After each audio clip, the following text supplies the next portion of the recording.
Yes, indeed. It is that time again. Welcome, Arvanauts.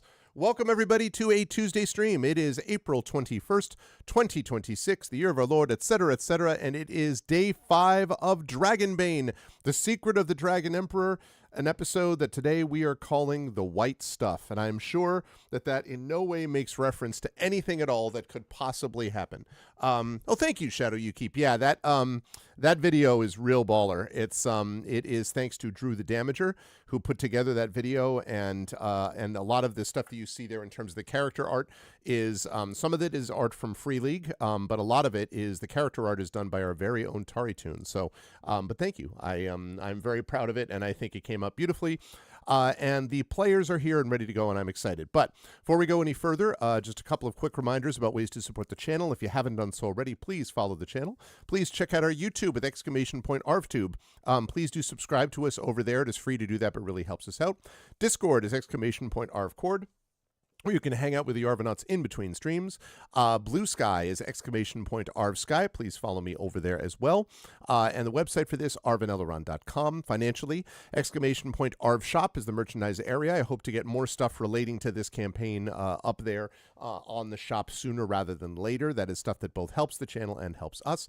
The Patreon is !ArvTreon. We're trying to build that back up into triple digits. I do have plans to do some revamp on the Patreon, but I am very busy at the moment, so it's going to be a little while, but at some point I will get to it, and we'll do a bit of a revamp on the Patreon. But you can get cool stuff for yourself there and cool stuff to help our players. Also, subbing to the channel to get those custom sub badges and emotes to use here, there, and everywhere across Twitch. That is also really helpful.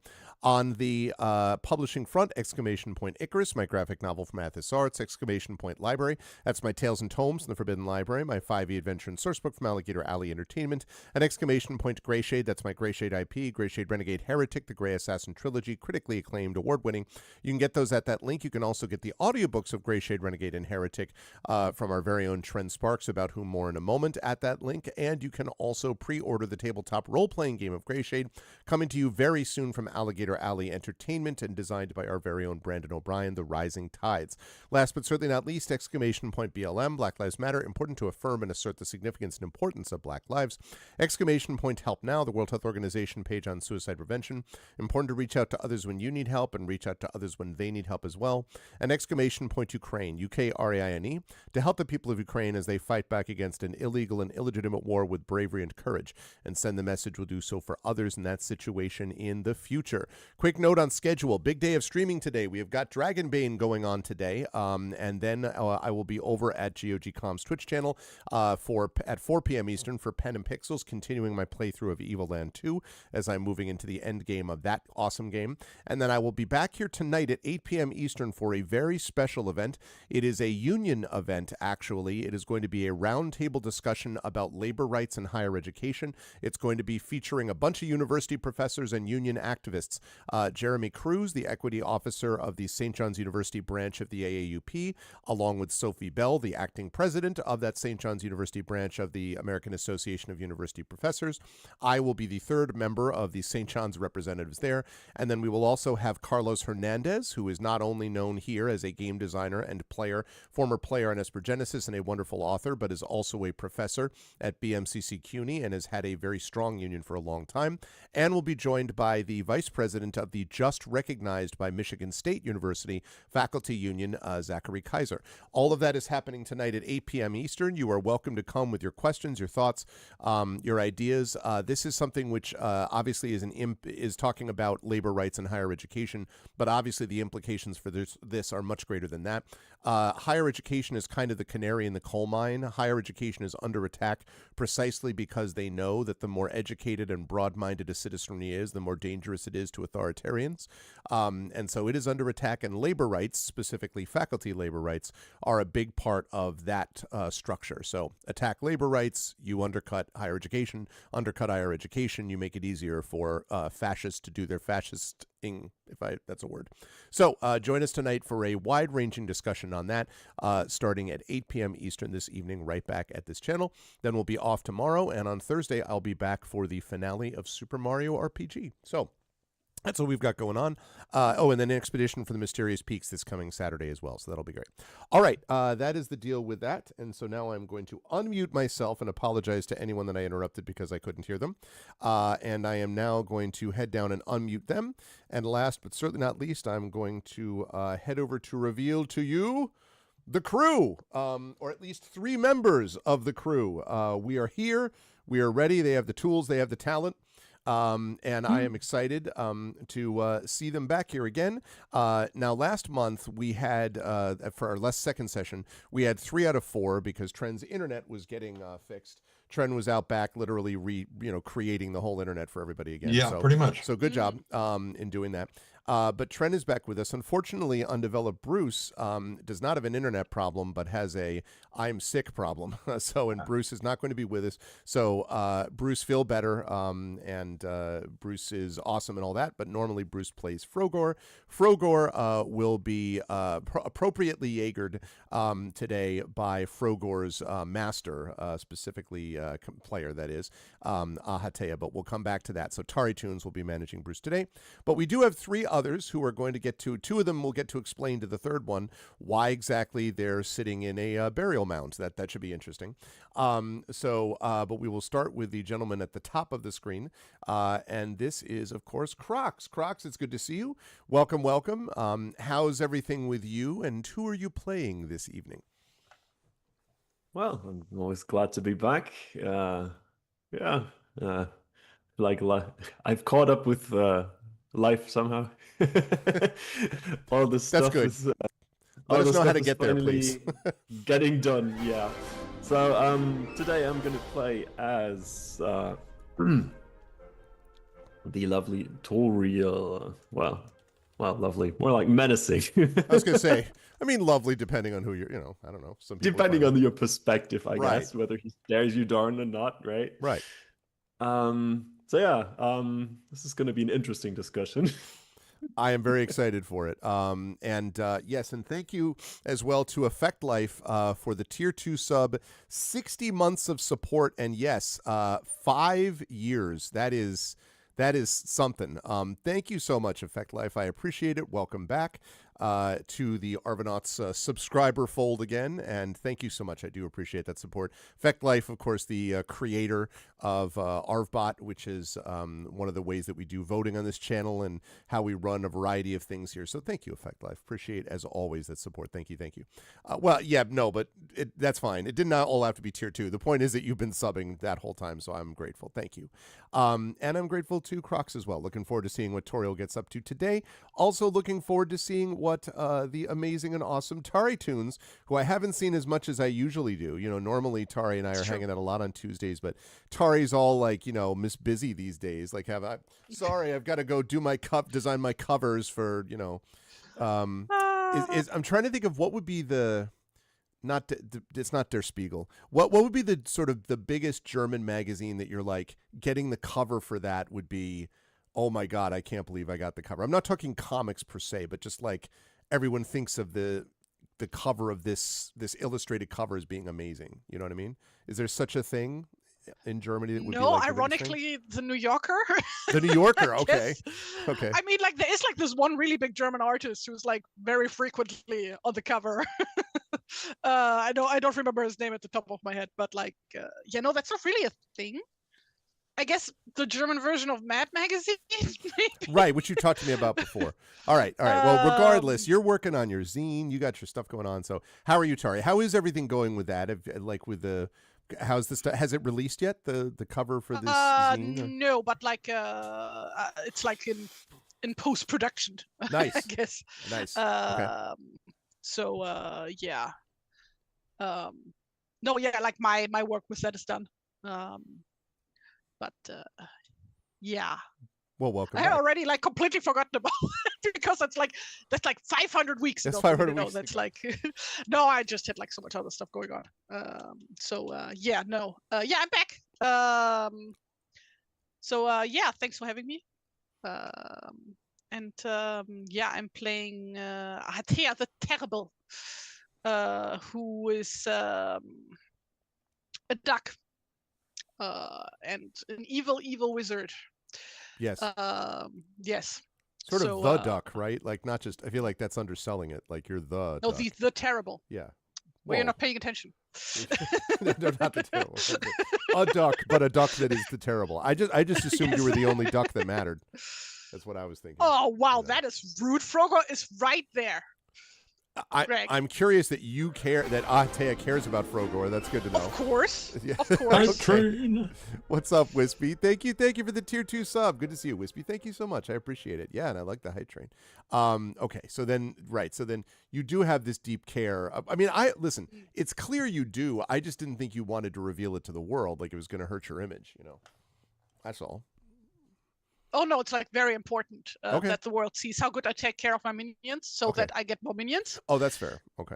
Yeah. Yeah, that is why they have grown. And the to great level thing they have. is, Frogor doesn't need a dental plan because he doesn't have teeth. Right. So Right. And also, yeah. very affordable. Yes. And like all ducks, doesn't need insurance for swimming, because has no problem there. Yes. Yes. And can jump so much higher than most ducks because of the minion status. Yeah. So, Yes. we've already seen that play out. You'll get it. I'm getting it. Very excited to see what Atea gets up to today. Thank you, Taria. Always a pleasure. Also a pleasure to have Tren back with us. As we said, the internet is now fixed in Tren's area, apparently, allegedly. So Tren is back, and it's good to see you, Tren. How is everything in your neck of the woods? How's life in the universe and everything with you? And who are you playing this afternoon? I guess, morning for you. Yes. So I was watching the VOD for the last session this morning. Yeah. By that I mean like 2 a.m. for me. It's like 7.5 hours ago or so. And the point where the farmer guy was like, Yeah. wolves are terrible. And I was, for a moment, I forgot that I wasn't there. And I was like, excuse me. And I wanted to turn and was like, oh, no, wait. This is like a month ago that I'm watching. Okay. We're not actually streaming. I'm not actually in the game right now. I wonder if you felt that in the air, though, like at the time, like when the internet was down, and you're like, someone's just offended me. It was probably confused with everything else that was going on here at the time. Mm-hmm. So, yeah. But yeah, it's been, pretty good.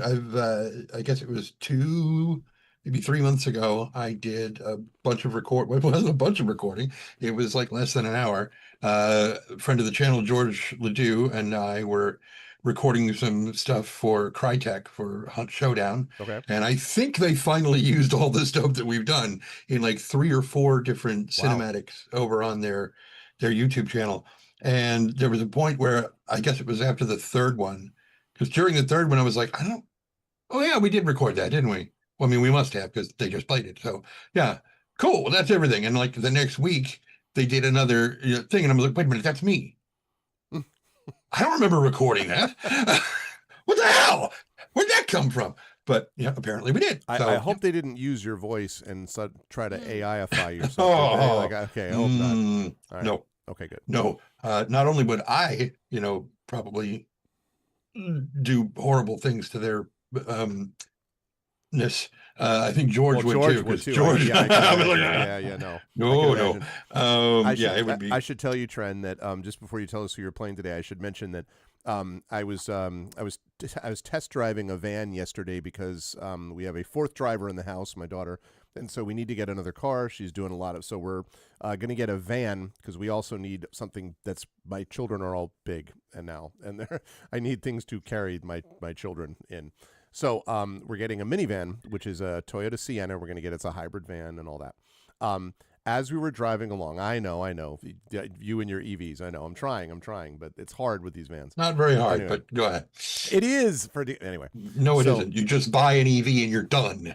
It's the expense, Trent. What's an EV? They're not cheap. An electric vehicle.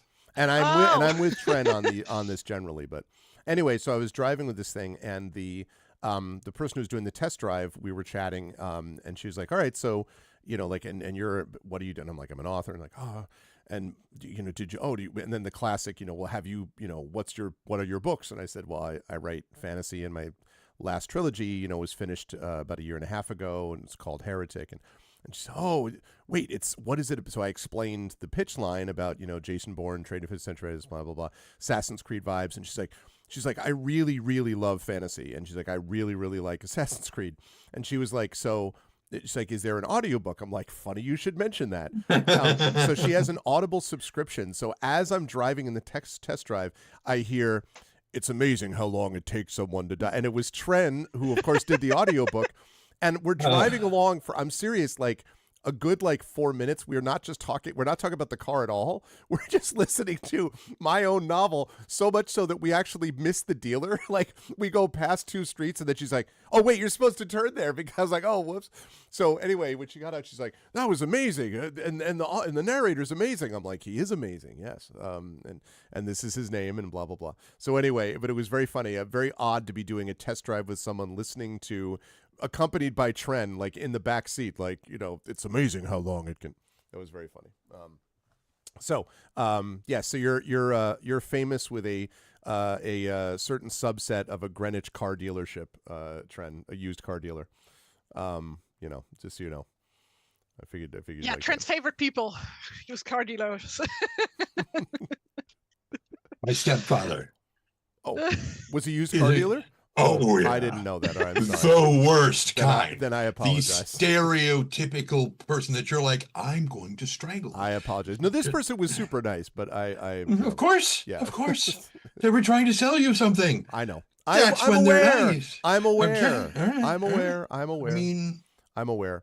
I'm fully aware that that's why that started. It is funny though that we literally both were not paying attention to the turn because they had gotten invested into the story. So that was cool. see, when people ask me, how do I get started in narrating audiobooks? I tell them, you don't have to be able to do a bunch of crazy voices. It definitely helps. You need to be able to act. But what you need to be able to do is to communicate information to people in a way that they can absorb it while they're driving, and you don't put them to sleep. Right. So Right. That's exactly right. No, everyone was riveted, yeah, but you weren't paying attention to what you were doing. I mean, and you missed the turn. I missed the turn, but I was driving safely. That was the thing. If I had been driving like hand gripping the wheel. Anyway, it was funny. Who So are you I'm playing. Yes, who are you playing? I am playing Chuff, who is a wolfkin, apparently a terrible wolf, according to some farmers. Dickhead.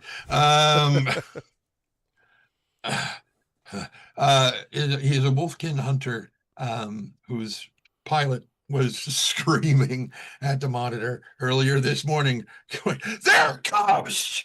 Where's they're going to trade in the where's their stuff? Where's all the shit they're supposed to be trading when they get to the why isn't it in here? Oh, well, it was stolen from the why the hell are you going over there?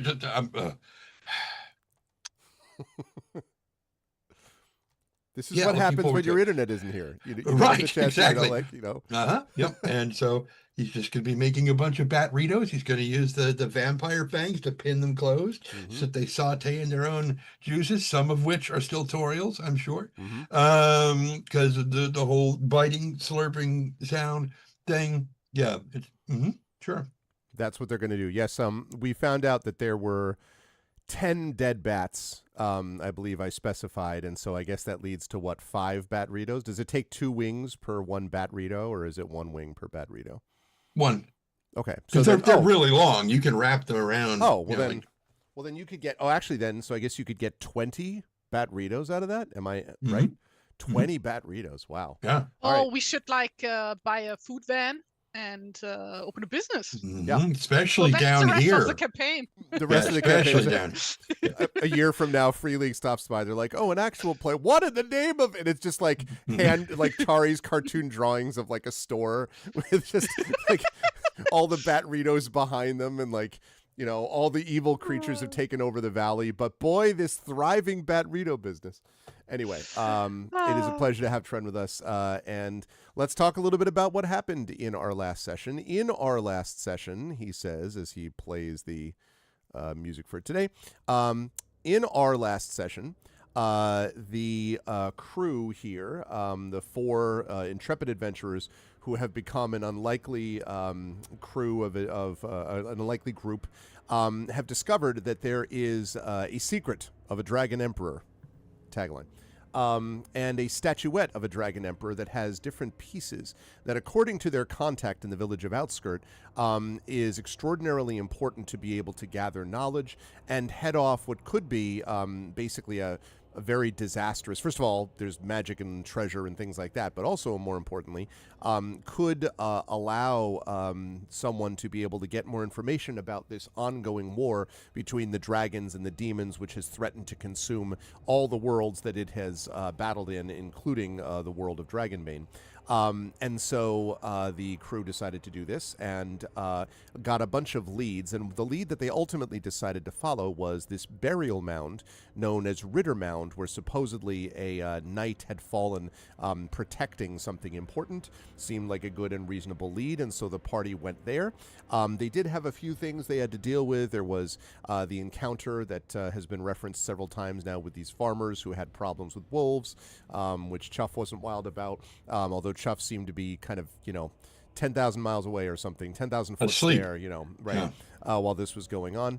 And the party finally managed to get themselves into this, the burial mound, lowered themselves down by a rope into this burial mound, where they discovered a couple of statues. In fact, let me describe the room, although I think you're already ready to leave it pretty much.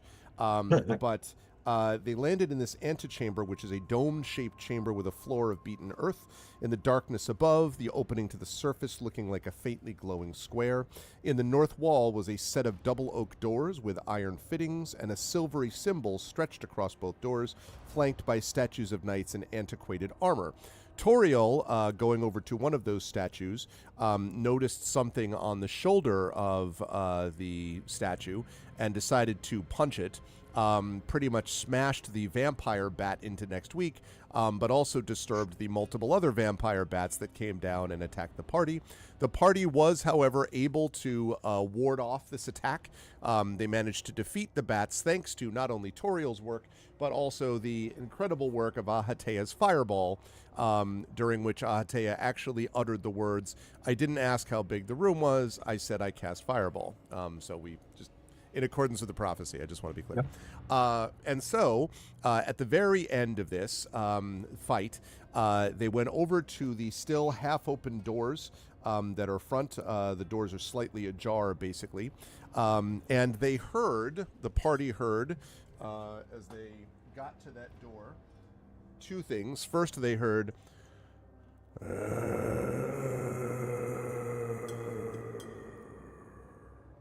and they also heard... Wait for it. I'm waiting for it. Nope, wrong sound. I was going to say, that's not what I heard.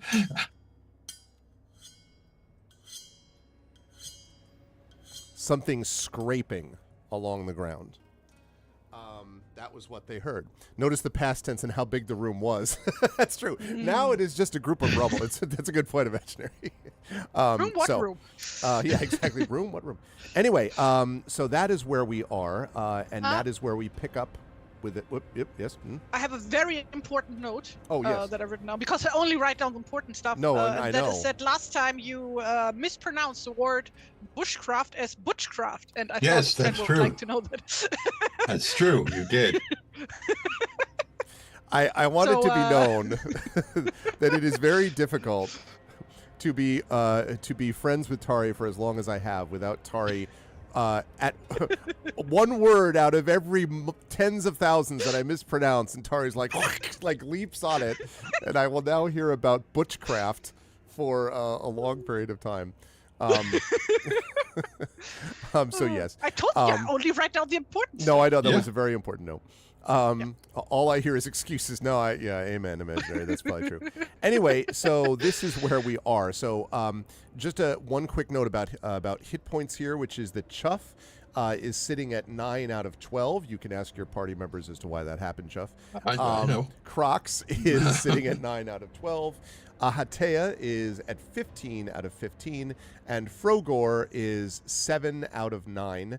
I do also want to point out that there is material that the Smithy dwarf twins have asked for back at Outskirt to get this dress, which may or may not have been previously damaged by a certain elf. So I'm just letting you all know. I think wasn't it you, Toriel, that accidentally? No, I refuse to have Oh, was it anything to do with this. It was was it you? Frogor. It was Frogor. Okay, sorry. Yeah. Oh, that's right, because Frogor then spent 5 minutes apologizing. Okay, I'm sorry. I beg your pardon. Anyway, you feel for me, Dara. You go through this every single day. I see. That's probably true. And yes, Horgor is upstairs. Chigor is down here with us. that is right. Yes, that's very important. Chikor here. I should send the token of Chikor down here, because no reason. Just make sure we have a token. Well, he was digging around. That's how we found the dagger with the stuff on it. Poison goblin dagger. That is right. Well, we didn't know it was poison until now. But no, yes, that's not true. You took a guess that it was likely to be that. likely is not confirmation. That's fair. That is fair. Also, one other question. I think I'm trying to remember. Yes, you did that. You looked at the other thing. Okay, yeah, no, that's right.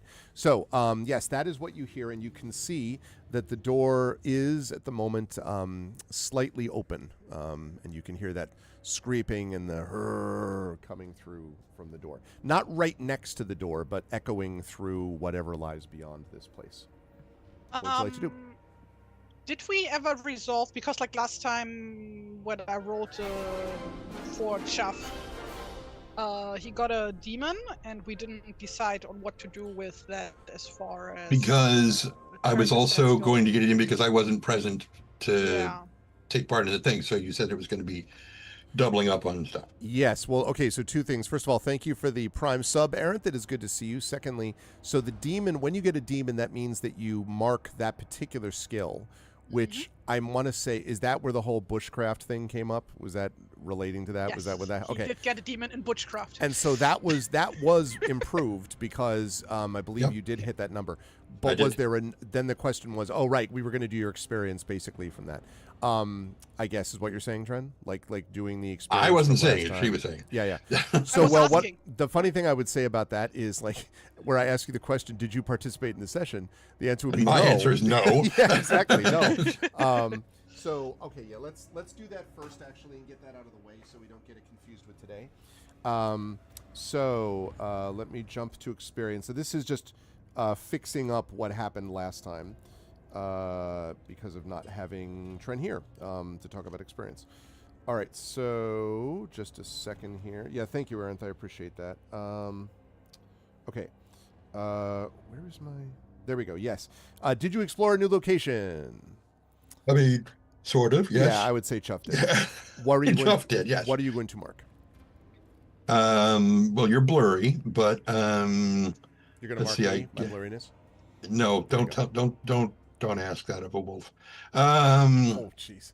That's troubling. See? Yeah.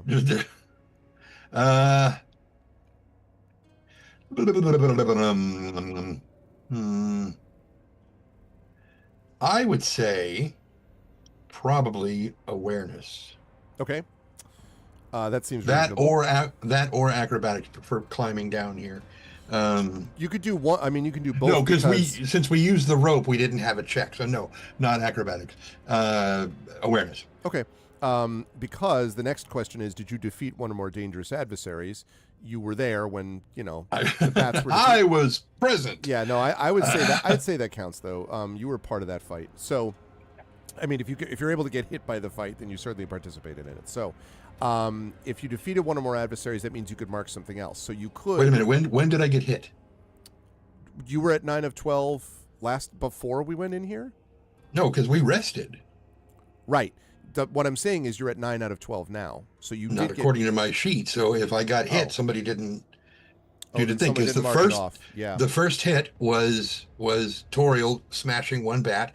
The next hit was the fireball or the thing, and then Frogor, since he used his evade, but it doesn't count as an action, he went for the next one, smashed the last bat. You commented that if the bats had been smart and waited until the end of the turn, they could have. Yes, that's right. Right. So, but the thing is, though, but what I'm saying is you don't need to have yourself hit them to participate in the fight. I mean, you were there as. I'm just saying I was never hit, which is why I'm at 12 of 12. Because they took the bats out. The only one who got hit was Toriel when the bat bit him and didn't really do much because his armor compensated for it. So, Crocs, do you have Toriel at 9 out of 12? What do you? Yes. Okay. And Frogor, can you see? Tari, is Frogor at 7 out of 9? Yes. Okay. So I don't know why then Chuff is, because I have Chuff at 9 out of 12. Well, I didn't. I don't think any of us had access to his character sheet. Oh, so maybe okay. So then maybe you I were just- at 12 out of 12, and then we never. Okay, maybe that's why. All right. And I don't remember, since I watched it this morning, I don't remember Chuff getting hit by Yeah, it. no, that's probably fair then. I listened to it as well, but I did not think about the hit points for you because I figured, okay. All right, so I mean, let's say that you're 12 out of 12. If he's down to, okay. Yeah, so that's fine. Nonetheless, you still participated in the fight regardless, hit or not. So you can mark something like acrobatics or whatever you would like for that other one. Let's call it Beast Lore. Okay. And then... Because he's going to be, or, well, The Lord that or Beasts. Butchcraft, since he's going to be cooking them. No, we'll go with Beast Lore. Did you overcome an obstacle without using force? I would say no. And did you give in to your weakness? Right. So then you got the 2. Okay. So go ahead and let's do that level up roll, please. Okay, that's the up arrow in the upper right corner I of the believe skills. that is correct. Okay, so we have an advancement in awareness and not an advancement in beast lore because you did. So it's not succeed meter in that. beat? So beast lore should stay what it is, which is still 12, but awareness should go up because you It did. do that. Okay, cool. It did. Perfect. Lovely. All right. All right. Yeah, thanks. We should. That's good that we got that out of the way ahead of time. Okay. Thanks, sir.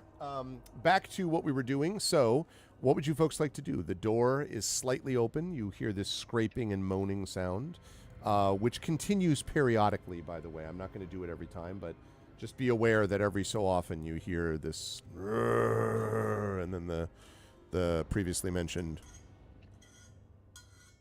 Can we get an educated guess on what awaits us behind that door and how many of it? An educated guess. Like listening, like do we hear like steps or specific breathing? You do not know, and in fact, I think you actually asked that, not you, but someone, one of the party, did that before. You do not. It is very echoey past here, so it is very hard to tell where anything is. Pretty likely, though. Oh, wait a minute. There's big news. Big Hugo news. Oh, they just announced the Hugo noms. So Brandon O'Brien is a Hugo finalist for Best Poem. Let's go. Nice. Jennifer Brozek is a Hugo finalist for Best Editor Short Form. Let's double go. And Paul Weimer, Prince Justin, is a Hugo finalist for Best Fanzine as part of Rinse with Feather. Let's go. Nice. That's what I'm talking about. See? It's all part of my king-making channel. If you're part of my channel at all, you get eventually nominated for a Hugo. Congratulations! Hi, Nonstop. Congratulations, Prince Justin. Congrats to all of those amazing people. They are all deserving. Super excited for Brandon, for Jen, and for Paul. That's awesome. Congratulations, seriously, to everybody. That's amazing. Someday, I hope to join the ranks of the Hugo nominees. It is an honor. So, congratulations. Well deserved. That's awesome. Thank you. Thank you for telling us to. Okay, so you do not, however, hear people cheering for the Hugos in this dungeon. Instead, you just hear echoing, sort of this echoing through the hallways type of thing. So the only thing you know for sure is that the echoing does, you think, Ahatea, seem to be coming from multiple directions, which is to say there's probably more than one room on the other side of this door. Like maybe it's a passage, maybe it's a chamber, but it's not just one room, you don't think.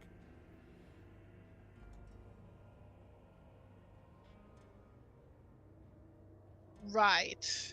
So Ahatea would like huddle up to the guys and be like, so what's the plan?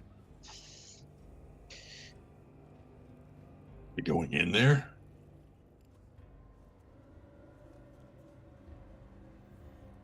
Yes, what's the idea?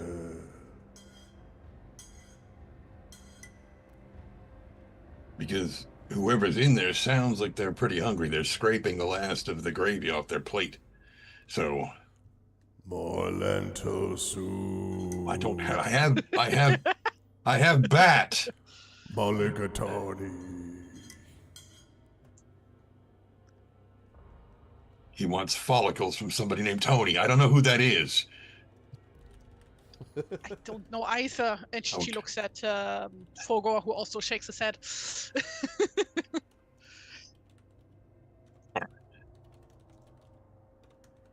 Toriel, any?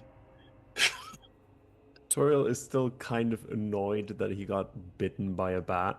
Oh, And we need to make is- sure you get the rabies shot once we get back to Yes. town. Very much so.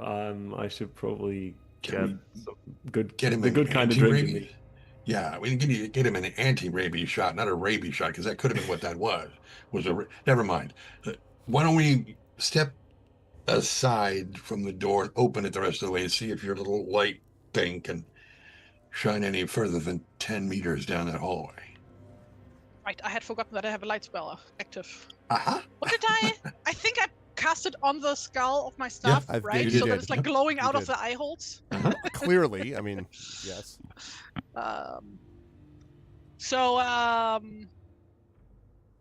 Yeah, I guess I do that, like just shining a bit of light in there and see if like the noises change at all. Okay. And are you you're shining a light, or and you will also sort of like peeking around to peeking, see? Okay. yeah. Okay. So when See, and you I do would it- love to move my token over by the door where I'm pulling the door open, but I can't control my token right. What? Unprecedented. You were busy giving everybody else control of their tokens, and I thought I'll just wait until later and tell him. Controlled by Chuff. There you go. Now you have control. Yay, I have control. Suddenly, Chuff is like, "Where am I?" Comes running over. Okay. As you all peek through, or one at a time, I assume. Good that we are all different heights, so we can do like the whole thing where like the characters are stacked on top of each other, Yeah, while exactly. looking around We the can corner. stack. Oh, Yeah. hello. You see this.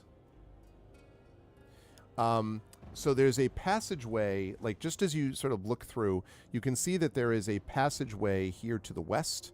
There's one passageway to the east, but also right in here, you can see there is a small floor with a small floor with a room. No, a small room with a floor of beaten earth is what I meant to say. The flickering light of a torch is streaming through a black iron portcullis right here in the far wall. And there are two guards with rusted chainmail and long spears flanking the barred gate. One of them here and one of them here. If you say guards, this is like guard statues or like actual guard people? Can't or... tell from here. Okay. Well, considering that they're drawn onto the map and are not just tokens placed on the map, which we can deduce in character. No. Very meta. Yeah. So can't we tell because there's not enough light, or what's going on? Right, exactly. Well, it's that it's shadowed, right? Like, so it's flickering light, and your light sort of casts this strange. The noise does not change, incidentally. There's still the scraping and the, but the neither of these guards statues move, and you can't quite tell. Their faces do look wrinkly, maybe. Something's weird about their faces, but you can't quite make it out below their helms. They have like the sort of like peaked helmets, so they're like casting shadows on their face even with your light. I guess I push the door open a bit further to let in a bit more light. Actually, wait a minute. Let me see if you can open this up before I start doing the creaking sound. Right now, that room looks a bit like a gingerbread man. That's right. It does. A very fat gingerbread man. Do you know the Muffin Man? All right. So when you push open the door, that goes down the hallway. Very stealthy. Exactly. And then you're able to see that both of the guards, now that you're in here, do look mummified. They look like mummified guards. You also can see that each passageway extends a little bit, both left and right. But now it's a ginger snowman. Mm-hmm. Right, one of you guys should go first because there's probably traps and stuff, and I'd rather not be the one caught in them. So she steps around Toriel and tries to shove Toriel over, which of course doesn't work because Toriel probably weighs like 5 times as much as her. So, but the attempt is made. Yes. So Toriel, I don't know, senses a tab against his back, is like turning around confusedly for a moment, before returning to the center of the room and picking up the rock he tossed down, to judge how deep this is. Okay. So I'd like to pick up the rock again and just have it in my hand and ready to toss in one of these junction hallways. Okay. Okay, that being said, Tyrell makes his way over. I cannot move through the door, and I would like to go through the door. That's right. It has. I forgot. It does this cool thing where I can. I need to control open it. Oh, fancy! Ooh, Yeah. See. nice.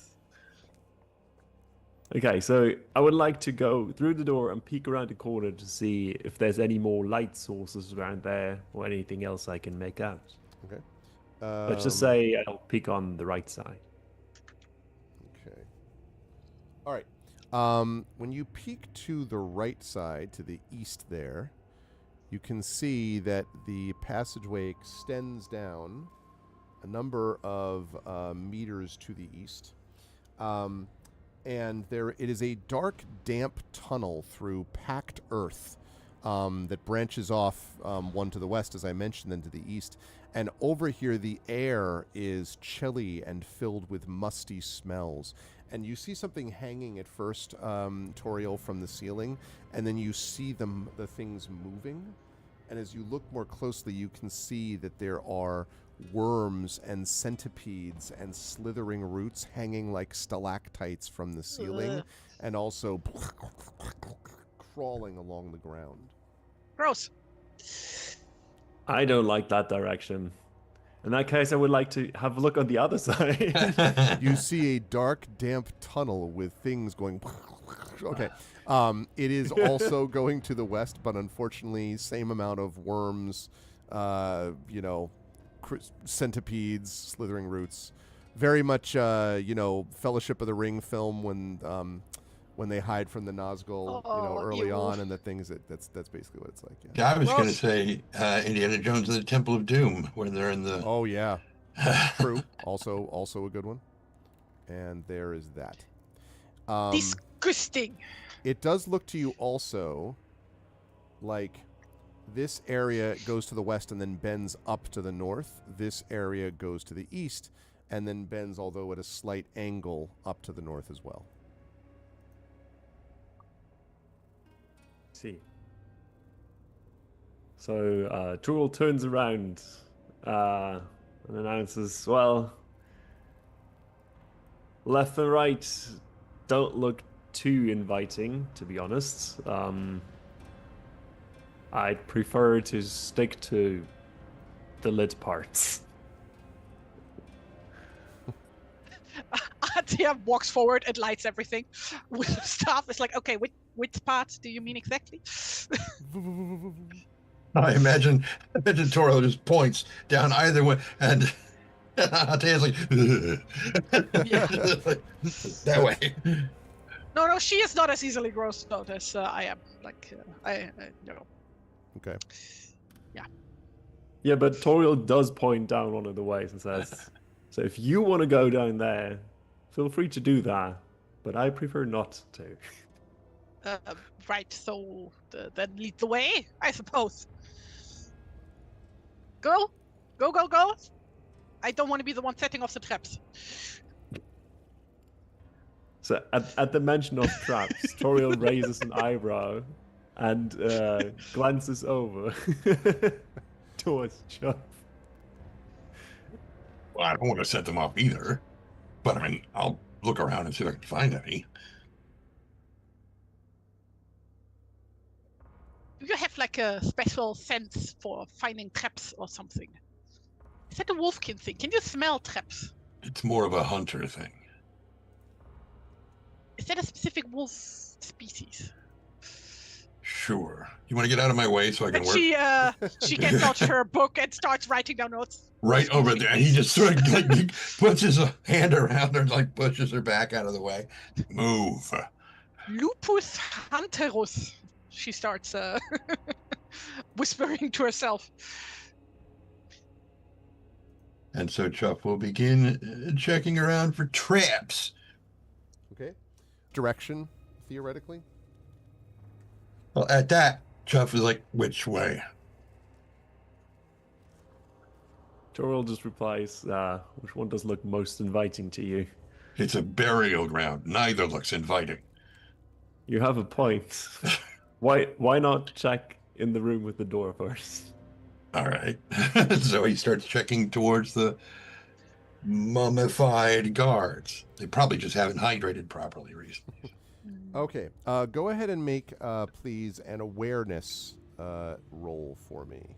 Okay. Please. Awareness. Nope. Bane. Well, it is Oh, yeah. a demon. The power. Jay, that's what I meant. The power of demon compels you. Okay, so that might have marked off awareness anyway. It did. That's good. So No, yes, it's not good, but it did do It's it. great. It's amazing. So you're just like perfectly safe. You know, like everything seems fine. You definitely Just back to earth. Yeah, for a minute, you're like, what happened to the mummified? Oh, like I can't see. Yeah, everything seems fine. I mean, with that, Toriel does step forward and takes a closer look at one of these statues. Okay. Considering that the last time he punched something, he got bitten, he probably does not immediately proceed to punch it. He has learned a little bit about that. These definitely are mummified, what probably were humans at some point, and you can see the kind of rictus smile, Love like that this Joker. terrifying- Yeah. Exactly. Holding spears. They do not look like statues. They look like at some point these were living things long since dead. And they're wearing this sort of rusted, as I said, chainmail and long spears. And looks very rusty, both of those things, but especially the chainmail looks very rusty. Even this door in between them, this is a portcullis, as I mentioned, and this portcullis is also barred and has so much rust on it that it's impossible even to see through the bars. Like, you just get a little bit of the flickering torchlight from the other side of it somehow once in a while, but it's mostly, obscured by all the rust. Hey, why would they put a portcullis inside a burial mound? That makes little sense. And she starts to inspect like the walls around the portcullis to like see, hey, is there like maybe a buried castle here or something? Okay. Let me have you make an awareness check for me, please. That like a burial mound was put on top of? Yeah. Oh, I see what you mean. Yes.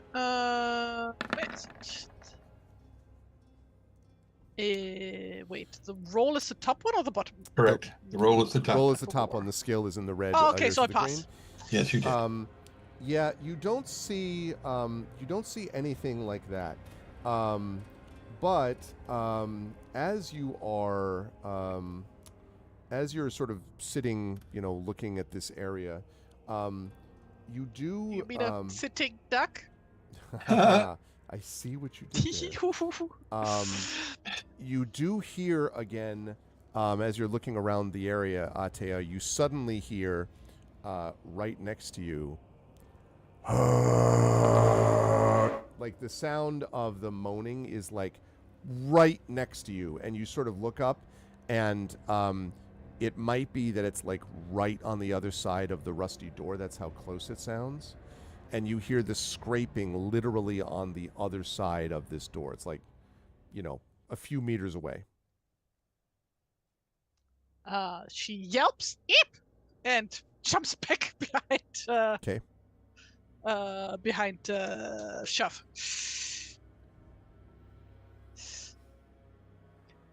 Now that is just... Isn't the point of burial mounds to bury like dead people, not undead people? Weren't you the one who was super excited about the whole necromancy thing that you found here?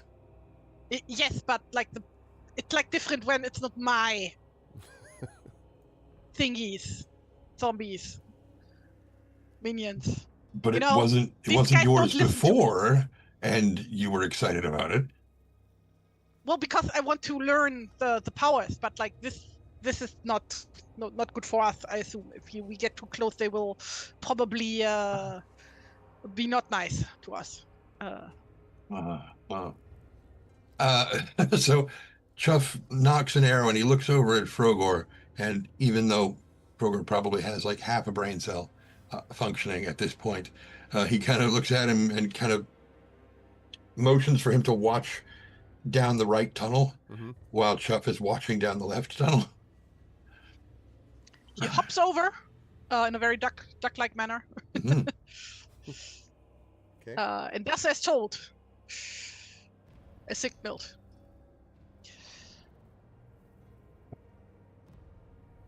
So Toriel turns around and asks, I guess, the obligatory question here.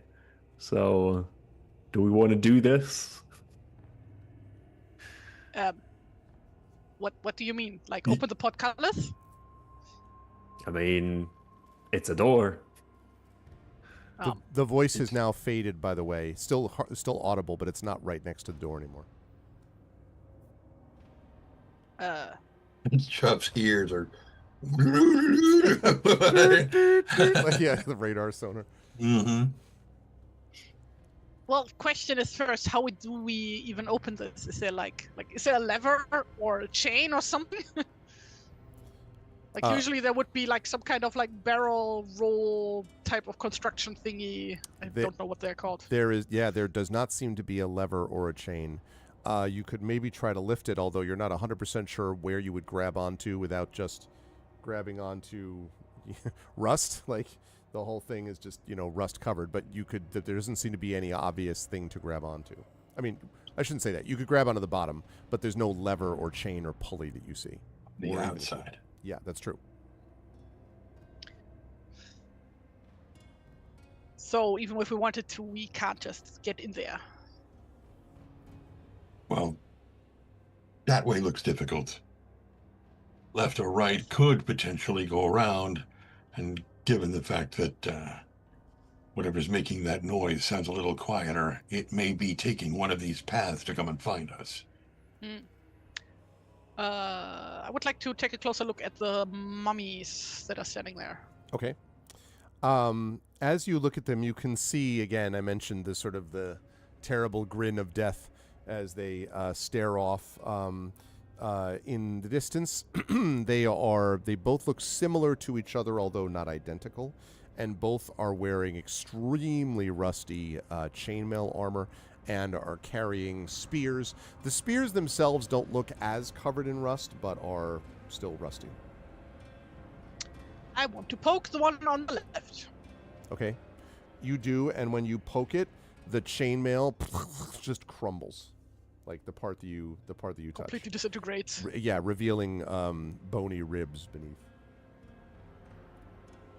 So Toriel would like to take this opportunity and grab this spear the right one's holding. Okay. Commenting, well, I guess he doesn't need it anymore. And pulling it out. What do you think? Exactly. You grab the spear, and again, as you do so, the armor that's attached, like the gauntlets, just... then there's a moment, Toriel, where you look, and then the mummified guard... And at first you think it's attacking you, but what is actually happening is it's just falling forward into a crumbled pile on the ground. Okay. It's like in Conan the Barbarian when he finds the sword. Mm-hmm. So after taking a step back, still holding onto the spear, Toriel then proceeds to try and ram the spear into the door. Maybe in a place that has like one of these little see-through things you described before. Mm-hmm. to maybe see if you can nudge it more open, or just nudge it in a way that it acts as a handle. Let me have you make, I guess it would be an attack with spears, I guess is what that would work out to. I think you have that, right? I can attempt that. Okay, yeah. So go ahead and attempt it. As you stab at this thing. Ooh. Doink. So you try to do so, but when you do, it ends up being turned away by this huge amount of rust. Like a cloud of orange dust goes up into the air, and there's a bunch of crumbling flakes that hit the ground, but you are completely unable to thrust the spear between the open areas of this door, or this portcullis.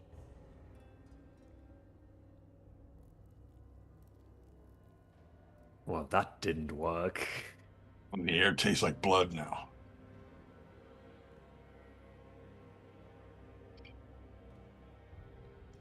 And Well, definitely keeping an eye on these hallways. Mm-hmm. Oh, yes.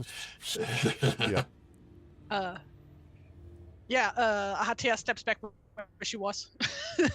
She had instinctively she went to hide again. Okay. Seeing what Toria was doing, but yeah, she wants to search like the remains of these mummies if they have like anything. Okay. Potentially useful or literally valuable. everything you try to, like, every time you try to search any part of them, they just crumble. Like you're dealing with incredibly old paper. They just crumble beneath you. The only thing by the time you're done with your little investigation, all that's left of them is just the long spears. Cool. And a note saying, "Please I'm gonna deliver check my if body's mummy remains dust is to a my thing beloved wife." that is useful as a magical component.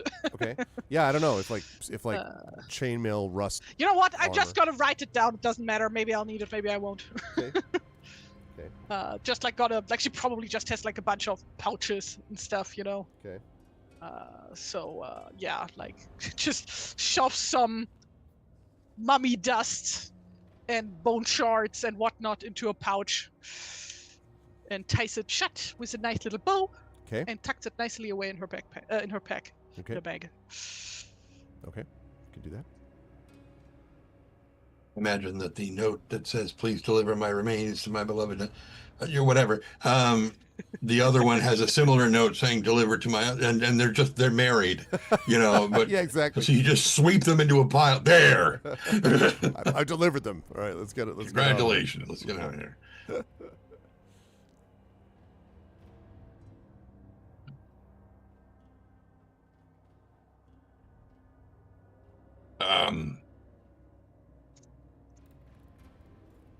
Any luck jiggling that thing?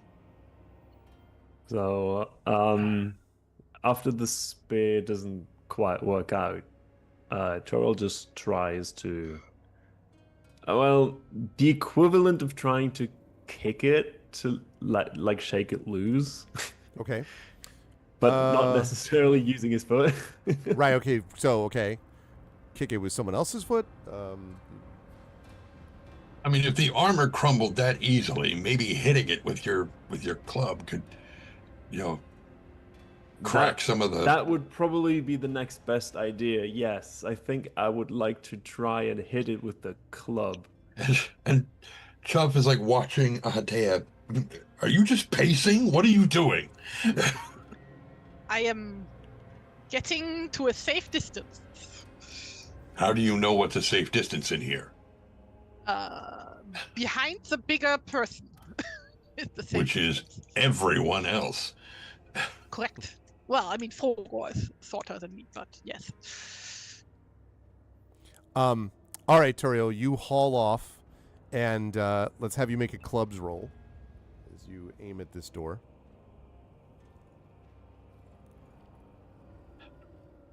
That was... Hammers, oh, right? Yes, that's right. Okay. Sorry, hammers. Not a clubs roll, a hammers roll. A club roll is a delicious sandwich. Nice. Okay, so yes, go ahead and make a roll damage, please. as you do indeed. Turns hit. out that the club has a Oh, hidden Diet Coke Yeah, let compartment me- that dissolves rust. Exactly. let me click the other thing. Just ignore the value because it auto rolls damage. That's right. Okay. Okay. And actually, you would have hit anyway. So, 15. Okay. Yeah, you slam into it with a mighty blow, and it does like a bunch of first of all, cloud of dust, goes up, and the you can see that it sort of is, kind of like I don't want to say cracks, but but there are multiple flakes of metal that fall off. You think you have damaged it. You also hear again, which seems to be getting closer again. If you say getting closer, do you mean getting closer to the door or getting closer through one of the other ways? That is hard to tell. Maybe a better way to put it is it's getting louder, and probably louder towards the door rather than the other ones, passageways. Now that you've knocked. Yes. Knock, knock. Easy delivery. Brogor, how hungry is Chikor right now? Can he eat some of these bugs? Probably already is on it. His chick go down the hall like peck, peck. Chasing this, pecking frantically at her.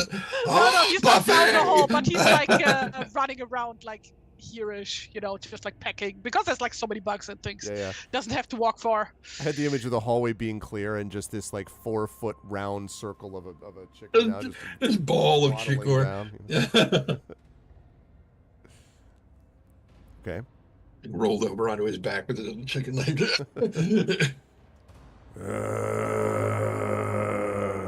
Even closer now.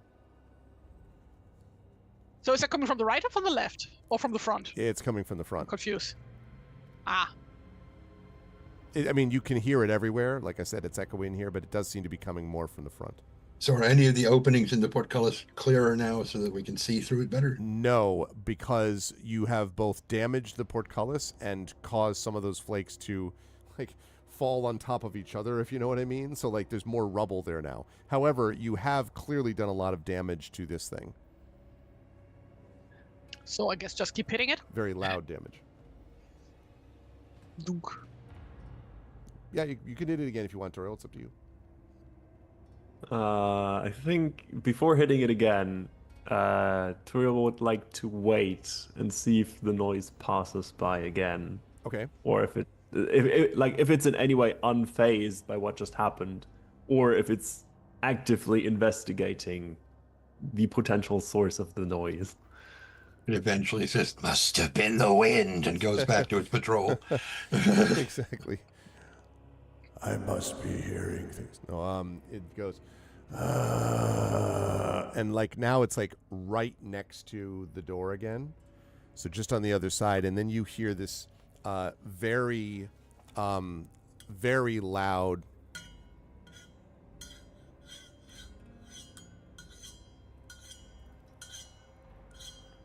This metallic scraping right on the other side of the door.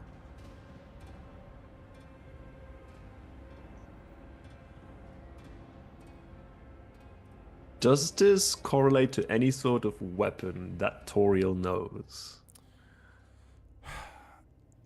I mean, so I'm going to say the obvious one first. It's definitely a metal weapon of some kind. It's not a club or a, something like that, or a wooden stave or something like that. It presumably is broad or at least long enough that it can make that sound. Like if it was a dagger, if it were a dagger, it wouldn't be making that same noise, presumably.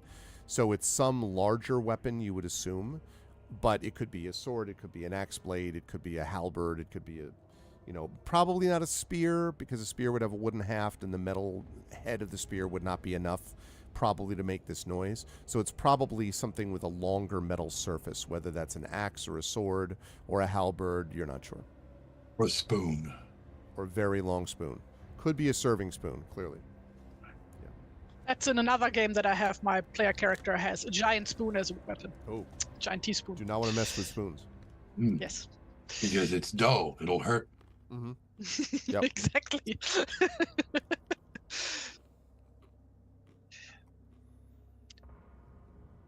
So, Toriel? So does the noise pass or does it Yes, stop? if you wait for about a minute or so, you hear, and it starts to like move back from the door. Okay, I think once it does that, Toriel takes another swing. Okay, let's have you roll your attack again with the wooden club, large, wooden club, comma large. Nice. Okay, smash. Again, it just makes this massive booming sound. More rust, more dust. And you can see now that parts of the portcullis, it seems to have like piled up against you. Still can't quite see through it. In fact, the torchlight that was on the other side is probably obscured now.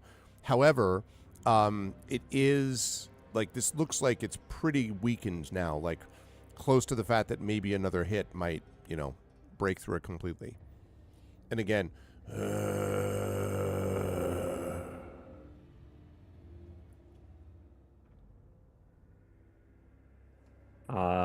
So yeah, I think if not spurred on by the others, Toriel would repeat the same procedure.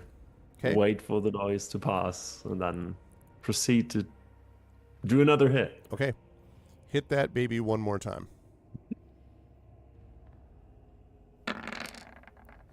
Nice. My wooden club is killing me. Okay. This smashes all the way through.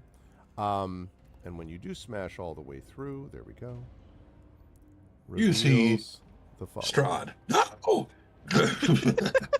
Not exactly Strahd. Whoops, it's a Sararak. Whoops, Oh, it's no. Vecna. Okay. Oh, hell, it's Takesis. No, wrong one. Sorry. Okay. Tiamat. Wait just a second here. Okay. So, first of all, this room. You see this is a small room with an oak table in the middle and burning torches on the walls. There is a mummified woman in gilded chainmail that is sitting at the far end of the table facing you. Actually, almost like sort of hands on the table, their hands folded, staring right at you. There is an iron-fitted oak door behind the mummy, bearing an ancient symbol in glittering silver. You would have more chance to see any of that were it not for the fact that stalking towards you is this. Skeletor. Friend,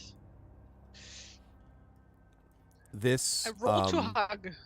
I will enhance it for a moment to show chat.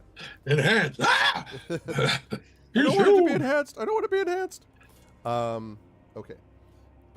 So let's see. And actually, just 1 second, because I thought. He probably keeps coming in telling stupid dad jokes. And we're like, until next time. Oh yeah, no. And it runs down the hallway. I gave you the wrong one. Sorry. Oh, well, see? That's better. Knicket. So, this creature comes towards you. A huge warrior. Clearly. Just kidding. Takes up the whole room. I Yeah. was going to say, yeah, no. A huge warrior in antiquated plate mail and a horned great helm. And the open visor reveals a grim skeleton face with empty eye sockets.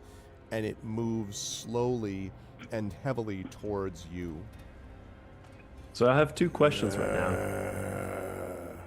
Okay. One, what state is his armor in?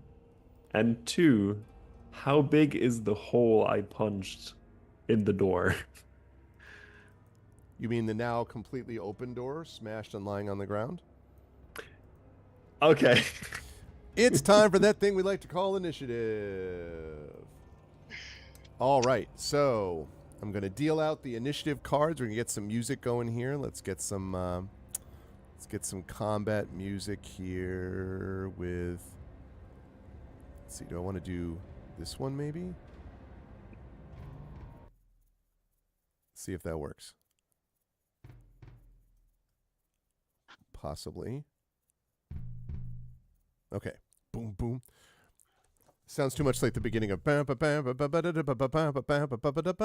that. It's not actually the Boston Red Sox fight music. Oh, that explains why I didn't know what the hell you were talking about. Okay. So it is coming towards you, and let me deal out. There we go. All right, let's remember how see. this works. Deal 1 to...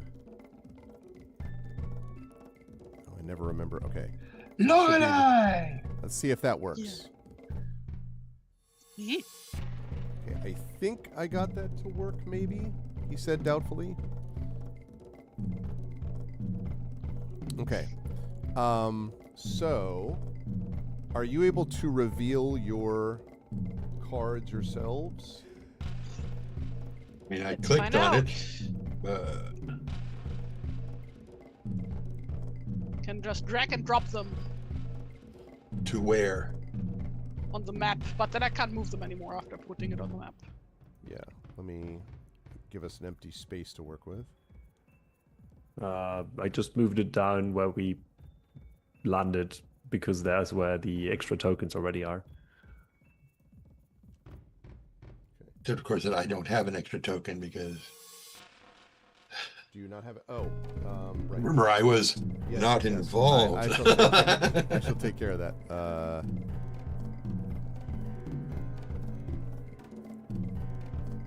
Okay, so you put yourself there with a 4. Is that right, Crocs? That's what Toriel has? Yes. Okay. So I just put you I see. there, and I think you have control still of that one, Trent? I do, yes, I think. Okay. I'm going to reveal this to make it a little bit easier. Okay. Yeah. There we go. Right. Okay. So I'm going to put this right now. It has. I'm going to move this over here just so that I can see it Okay. on the screen. Yep. Okay. Yep. Is that a 9 for you, Ahateo? Yes. Okay. And then for Um, Frogor, I don't have a card for Frogor. I thought right, that was the because 7. No, that's mine. That's the Oh, well. that's the monsters. Who cares about you? Listen. Okay. So then, yeah, that's true. I have to deal, I guess, another card. How do I do that if I don't have if I don't have one person there? I think you can just draw one from the pile. Yeah, I guess I probably can. No, you have to Well, I can draw a card. It lets me. Let's see. let me see if I can just do one. Wait, let me do one Oh to no! myself. Trying to draw from a deck with no more cards. There are no more cards in the deck apparently. Yeah, this is because we haven't had it where we were trying to do this before. Okay. When one of us was missing. Right. So what I'm going to do is I'm just going to have that. I'm going to have Frogor go. Right, because Frogor. Just haven't go on by initiative. So Right, not exactly. controlling both of Exactly. them. That's exactly Yeah. right. Yes. All right. So we put that up there, and then I'm going to put a little copy of the white stuff guy here. Okay. We're going to put 7 by him. Okay. All right. So now that we have that all set, we are going to say.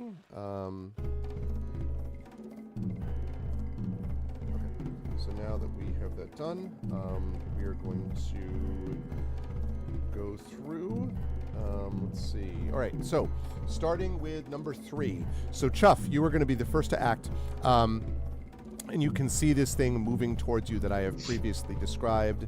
Antiquated armor and the like. It is currently next to this table. I think you can probably, now that the door is smashed, you can see through it because there are all these flickering torches on the wall anyway. And you could probably shoot over it, although you would, I imagine, need to like step in front of Frogor to do that. I'm just, but you can decide what you Yeah, want to do. that's what I was debating whether I was going to step in front of him or just stand over him because he's so much shorter than me. I could probably just straddle That's him. true, that's true. But no, I will step in front of him and And make that bows attack. Make that bows attack. Basically, Chuff has been standing there with his ears, pivoting back and forth, and when every time the Toriel hits the thing, the ears kind of fold back. God, that's loud. And he finally is blinking the rust out of his eyes and everything, and he sees the thing. He's like, "Shit!" and fires. I love it. Oh, God damn it.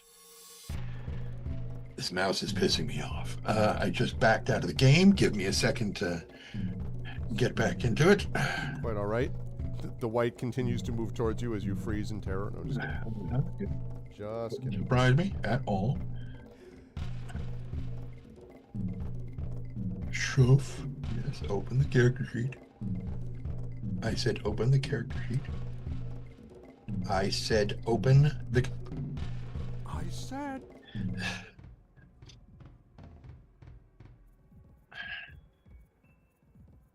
Bows. Like the speakers. Mm-hmm. Sure, yeah, yeah, wait, no, that was not me. That was Toriel. What is my... There it is. No, I missed. It's a 15. I had to hit a 14. Okay.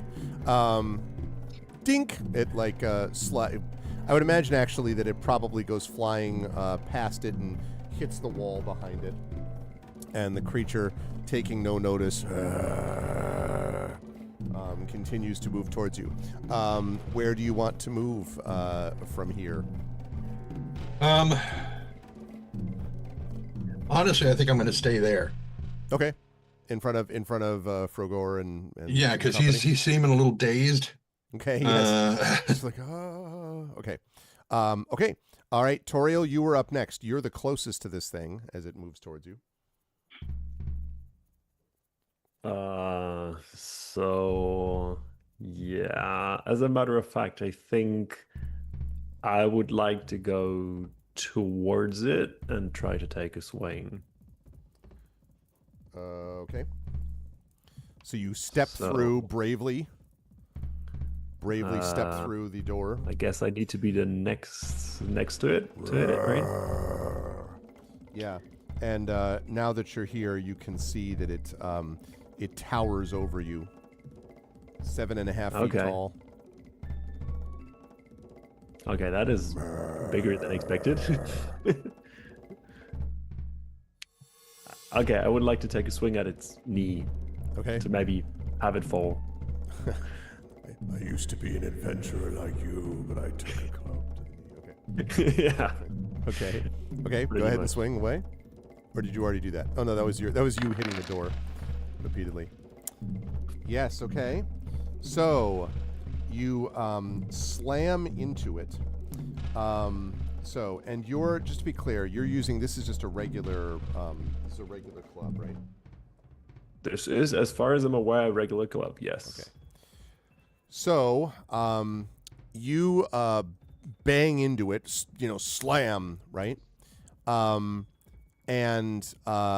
as you do this, the creature just stares at you balefully. Your club essentially bounces off. It just doink, and the creature did absolutely nothing. Well, that's not good. Okay. You're like, goodbye, and you back out, and we never speak of this again. So if I can do that, I would like to move away from it. So, yes, you can. You've moved, actually, let's see, we figured out that these squares were 2 by 2, I think. Trying to remember what your speed is on the round. In a given round. Let's see. Movement is... So my sheet says I have a movement of 12. I'm not sure what that translates to. If it's 12 meters, it would be 6 squares. So if you moved up 1, 2, 3, yeah, you could then go, you could literally be like, right, back up 3, you could do that. Yes. The good news is this thing is not fast, so it's definitely slow. Plan B, run away. Okay. All right, you go back. So you go ahead and move your token back there. Yes. All right. It is now the creature's turn. Let's see. So many good options, chat. So many good options. Okay. Let's see. For this, I'm going to need to just roll the die. Don't mind me.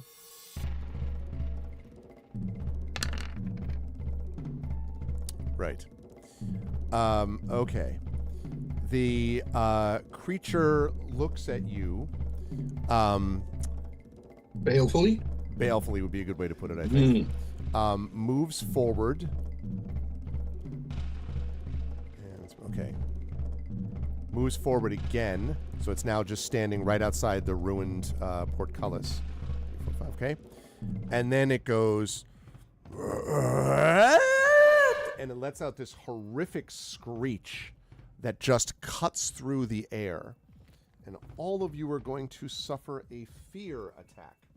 Now, I need to look this up because fear attacks are kind of special. You know what I'm saying? They're kind of a different, you know. Okay. This attack is called Unholy Roar, by the way. Okay.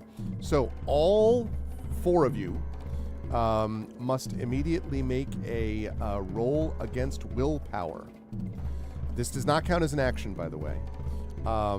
So you must make a willpower roll. Where do we do that? If you click on, there should be a willpower. Let me look at the character sheet. I think you have a willpower roll on your sheet. It's above the stats. Yeah. The 5th. So exactly. Yeah, you see that actually if you hover over will over yours, you should be able to click on that to make an actual roll, I believe. So a willpower check? That's basically what it is, yes. Okay. All right. Toriel with a 12 out of a 9. Hatea is made of stronger stuff than this, apparently. Oh yeah, that's right. We'll talk We're about really that. good at willpower. Talk about that in a minute. I forgot about that. Do you see it, Trent? No. I mean, I see where my willpower points are. No, but that- Yeah, you no, click above on the word, like the where word your will pointers, above the every stick. word. Yeah. Yeah. You see where the stat will, or you see what the your attributes, right? Above one of those attributes is will, like just the Got it. abbreviation. Okay, way up there. Yeah. Not down. Yeah, way the heck up. Ooh, look who got a dragon on the willpower roll. Now, I will mention, by the way, to Toriel, you can push this roll if you want. I might want to, yes. Okay. Oh, I need That to roll means for I 4. will take a condition directly tied to it, so the scared condition, right? That seems reasonable, but probably better than, but you'd have to remember that's just letting you re-roll it. It doesn't. Yes. So, yeah, if you want to try, I will you can. do that though. Okay, let's do it. I will mark it and push it, or does it do that automatically? If you push, yeah, there. There you go. Yes, that is the pushed roll. Yeah. Okay, so all of you does not count as an action. Okay, so you feel this sort of cutting through your minds almost, this terrifying screech, but you are able to resist it, although, Toriel, you do feel the trauma of this experience, I think, in that scared marking that you've just made. But otherwise, you are protected from it otherwise. Okay. It is now standing at the door, right outside the door. It's done that attack, which means we are now looking at Hatea and Frogor. What would the two of you like to do as this deadly creature stands outside? Hatea would like to step over here and like to cast Fireball on that guy. Okay. And she goes, "Stand back, everyone! Surely I can just cook it inside its armor." Okay. And I would like to upcast that one. It's like for double the PP then, Yep. right? Mm-hmm. So I think that's that So elementalism for- roll, I believe, if I'm not mistaken. Wait, first let me mark this off. Ah! Frick! You accidentally Click fireball wrong. yourself. No, it's just like that. We had to click on the sheet to mark off the willpower points. It's not super intuitive. Okay, gotcha. Okay, so first of all, I need to a spell off. Beep beep. And yeah, an elementalism check. That's a hit. Okay. Yep. All right. So fireball damage on that. Yes. So for 3d6.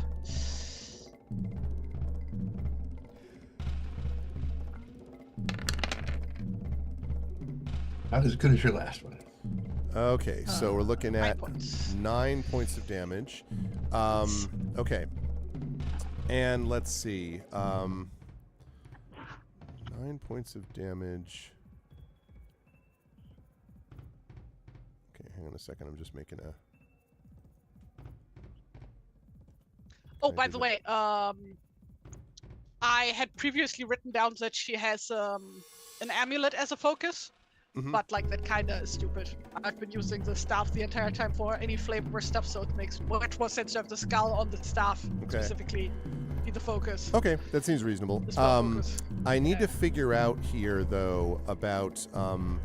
does your fireball... Does armor resist your fireball spell, I wonder? The spell sends a fireball from your hand to your from blah blah blah. Your fireball doesn't say. Doesn't mention anything about armor. Yeah, So I would say it probably not. does not. So, okay.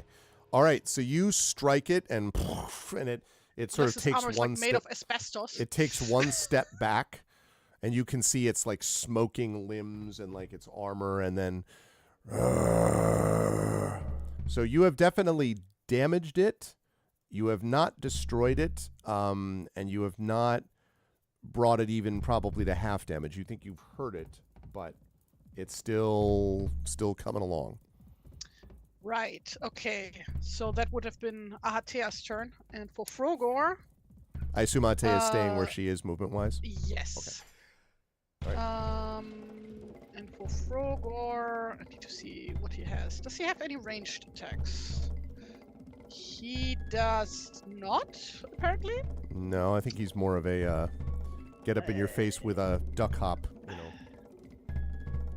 I think the closest thing he has to it is that his lance may have reach, but Yeah, but not that far. yeah. Yeah. 10 meters like, away. Like, Mm-hmm.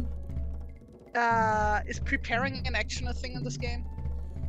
you can, yes, you can theoretically hold an action.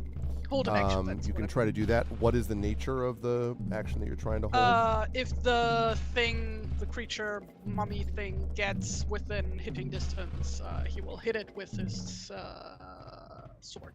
Okay, that sounds good. What was I going to say? Also, I did make one mistake that I want to come back to.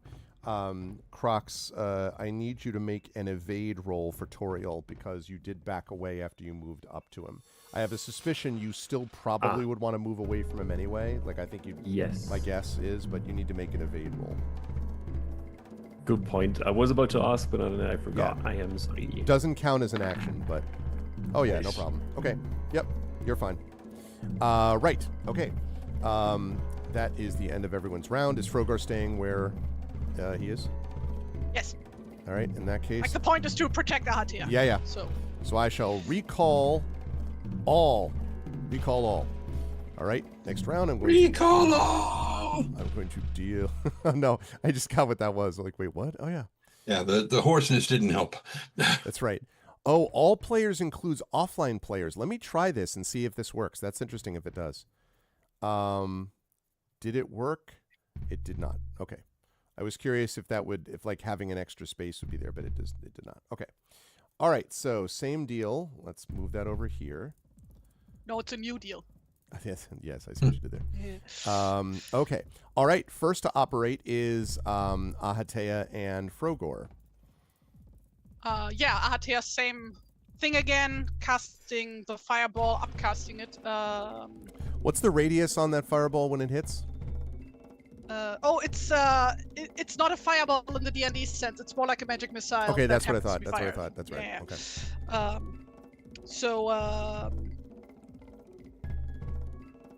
Okay. Otherwise, Toriel's going to be constantly putting his eyebrows out. Exactly. Ow. I'm upcasting this twice, if I may, so for 6 points.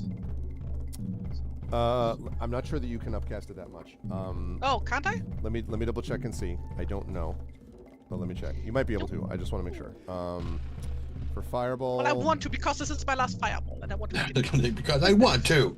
Right, because you can only cast it 3 times. Right, yeah. Each power level beyond the first increases the damage by d6. Or creates another fireball. Okay, yeah. Let's see. Can you...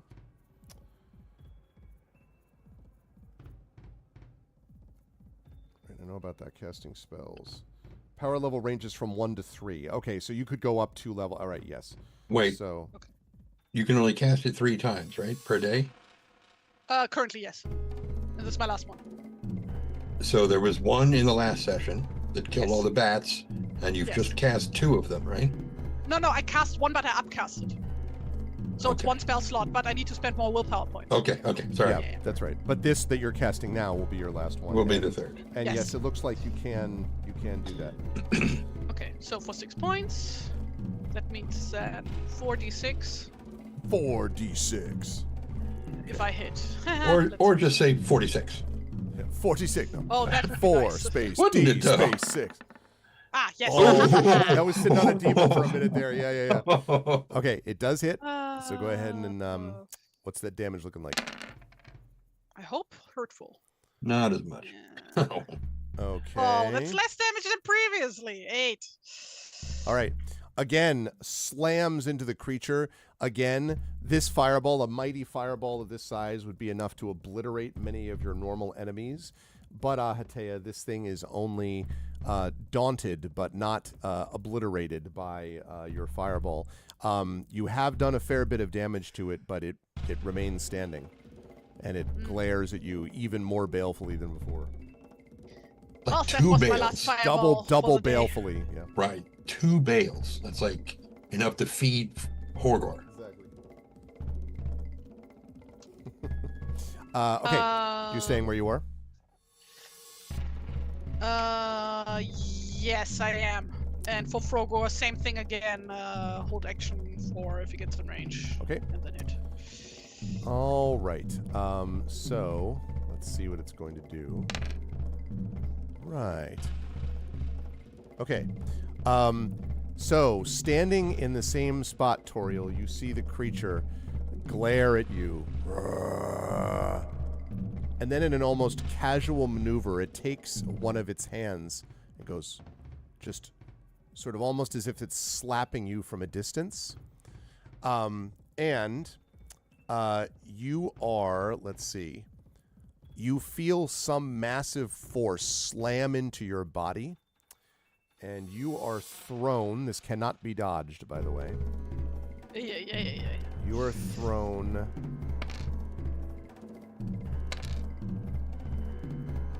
6 meters away, so that's actually perfect. You slam against the stone and land prone. Let's see, it does that amount of damage minus your armor. So you have your armor, so it means you're going to take 7 points of damage, Toriel, as you are slammed back against this wall and knocked prone. Didn't you Wait, say isn't 1 6 square, meters? 1 meter? Yeah. No, I said... I said did 6 say... meters. Oh, 6 meters. I beg your pardon. That's right. It is 3 square. Okay, no, I'm sorry. Yes, you're right. 6. So minus 1, so 5. I beg your pardon. 5 points of damage. Yeah. So you're at 4 out of 12. Also, you are, at least for the moment, prone, although you're going to get to stand up here in just a minute.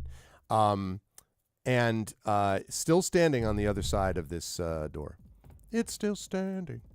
Yeah. It sure did hurt. You're up next, Toriel.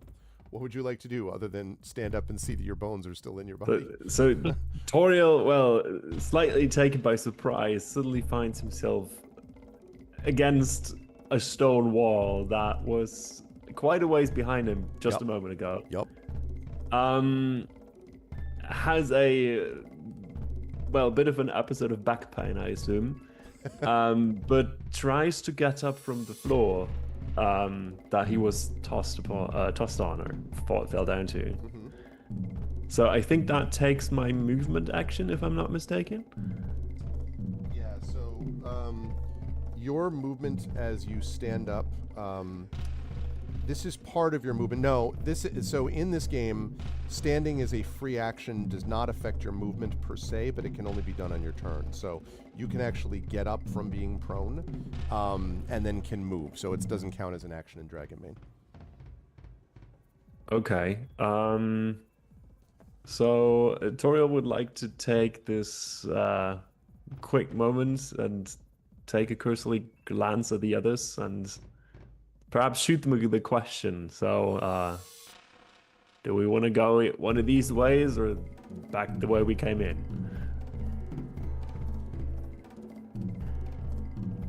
How hurt does the guy look? Not much, right? No, I wouldn't say not much. Definitely hurt, but not as much as you would have thought it would have been after taking those bits of damage. But it is hurt, yes. Dang it. Well, I only got my staff here left and a few pebbles to throw. Tactical retreat? Fast can you climb that rope? Yes?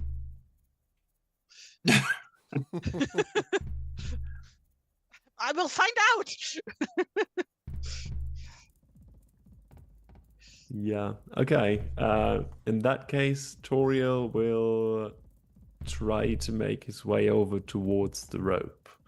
However, not before taking that pebble he's picked up earlier and tossing it towards the thing in an angry fashion.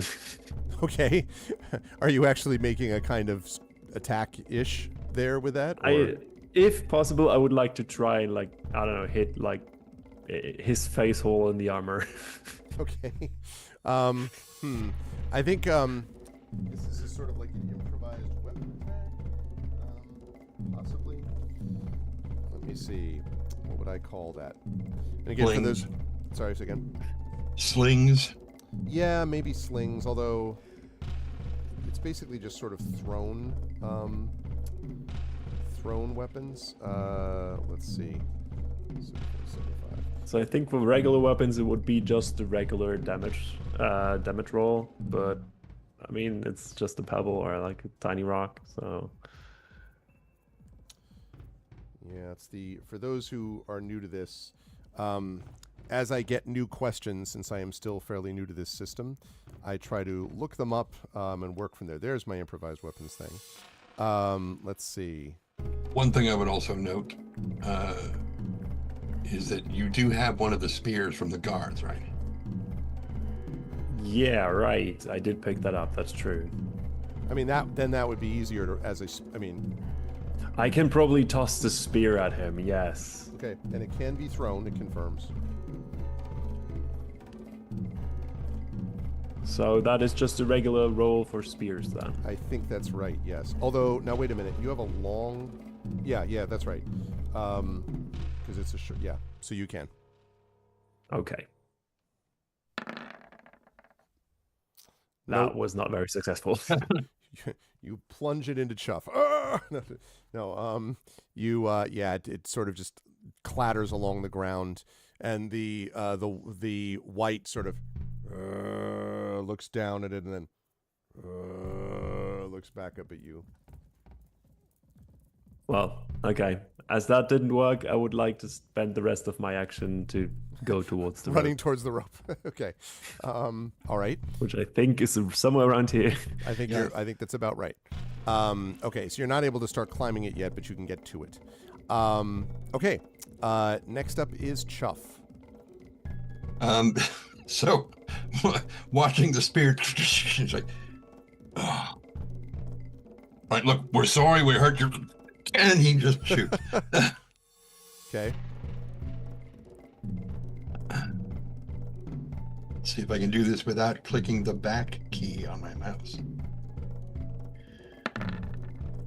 Yeah, yes, I can do it without hitting the back key on my mouse, but I rolled exactly the same as I did the last time. Bangs into the wall right next to it, like maybe because it's like You know, like the opening is closed, right? Or I mean, it's open, but the wall on either side. What about the? Because I forgot. You could what push about it.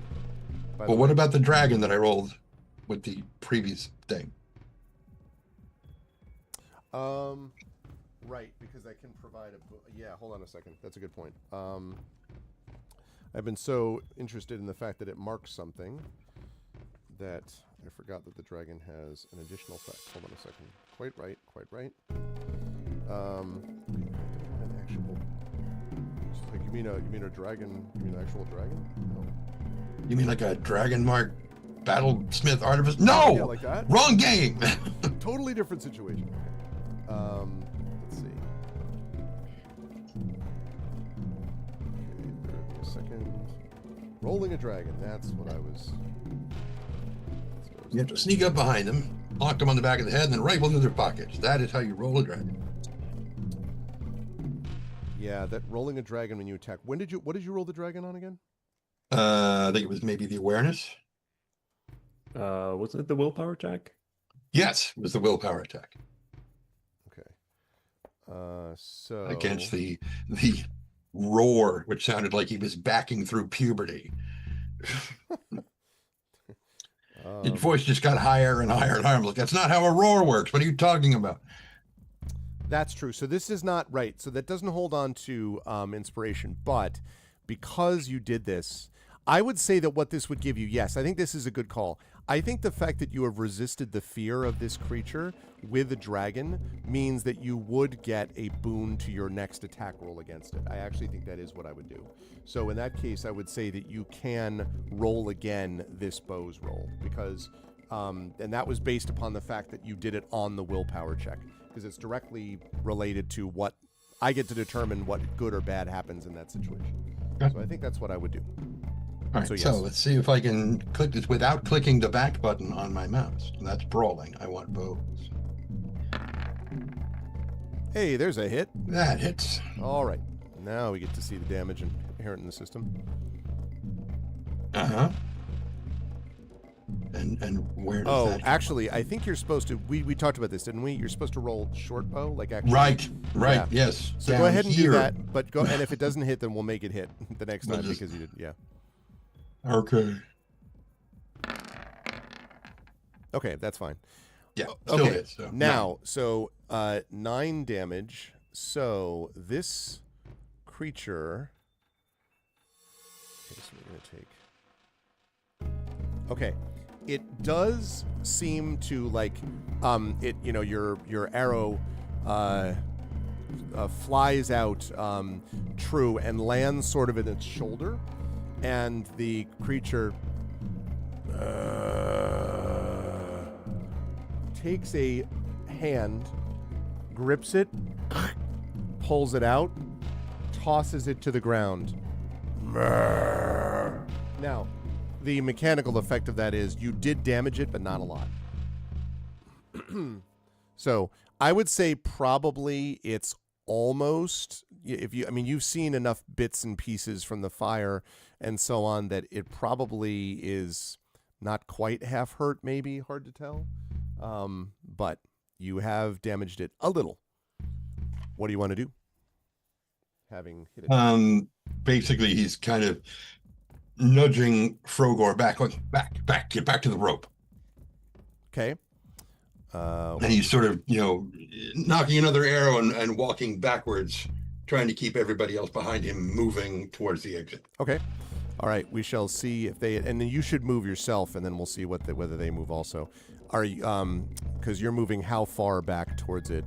I'm probably going to get back to this door. It's probably about as far as I can get. It's back over here-ish. Okay. Sounds good. All right. Let us recall that initiative. Like that. Recall all. And time to redeal. Draw 1 card to all players and go. Okay. Gets worse and worse. Nice. Toriel has a chance to move quickly. Okay, and we're going to wait for Hatea because... Aha! Taya. Ahate.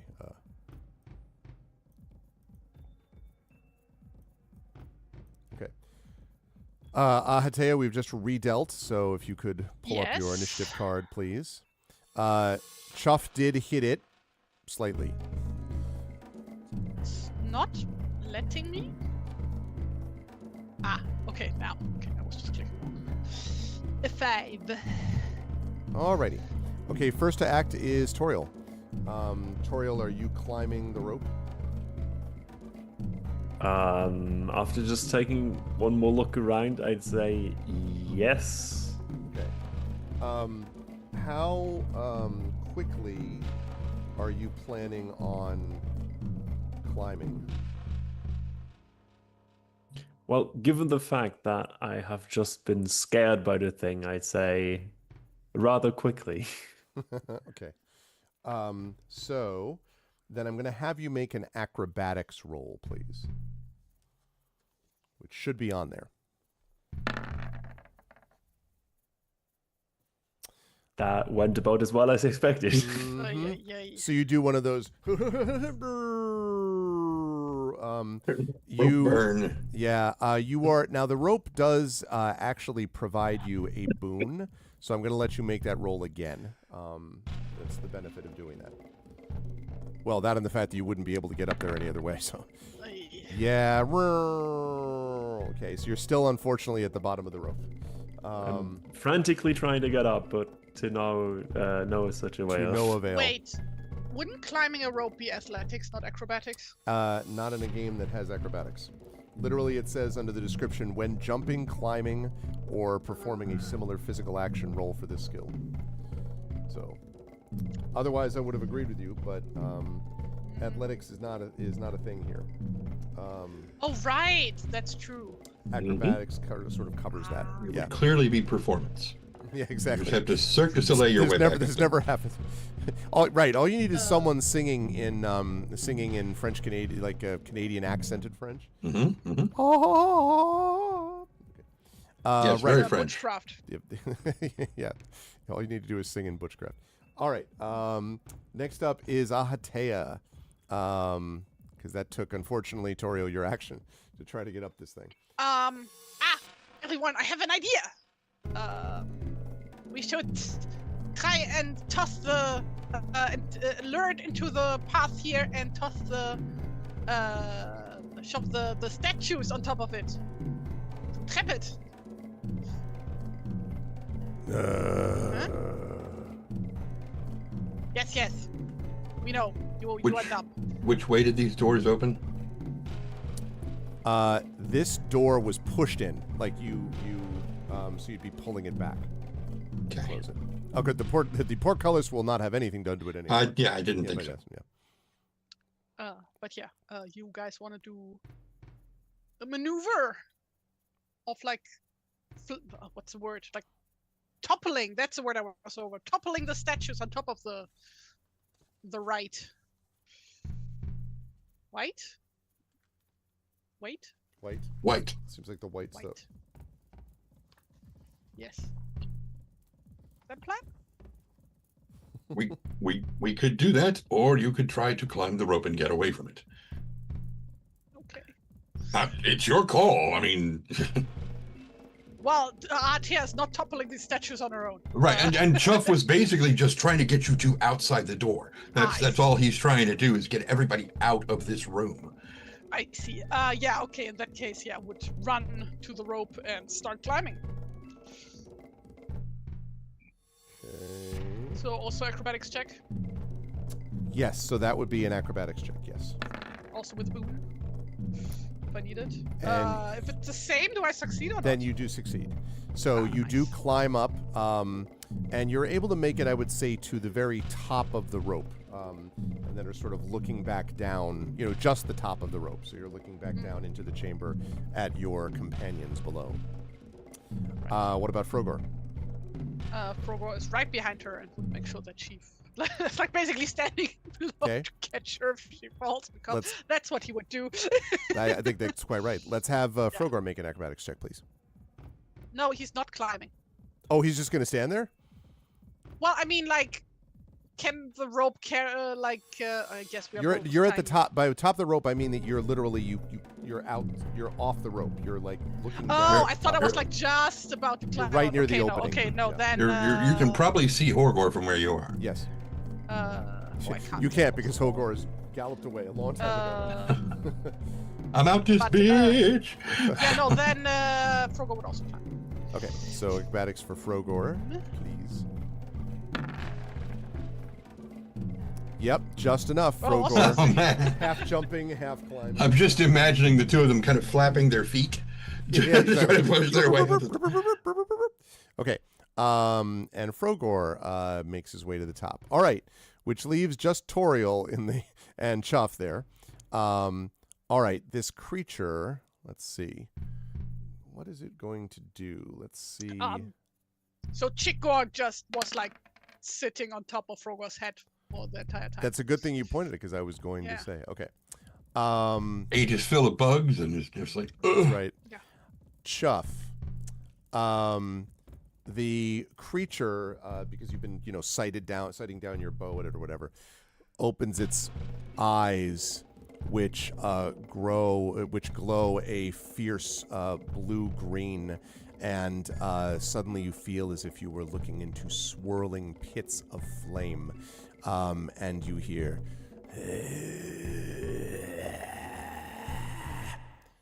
The following happens. You become scared.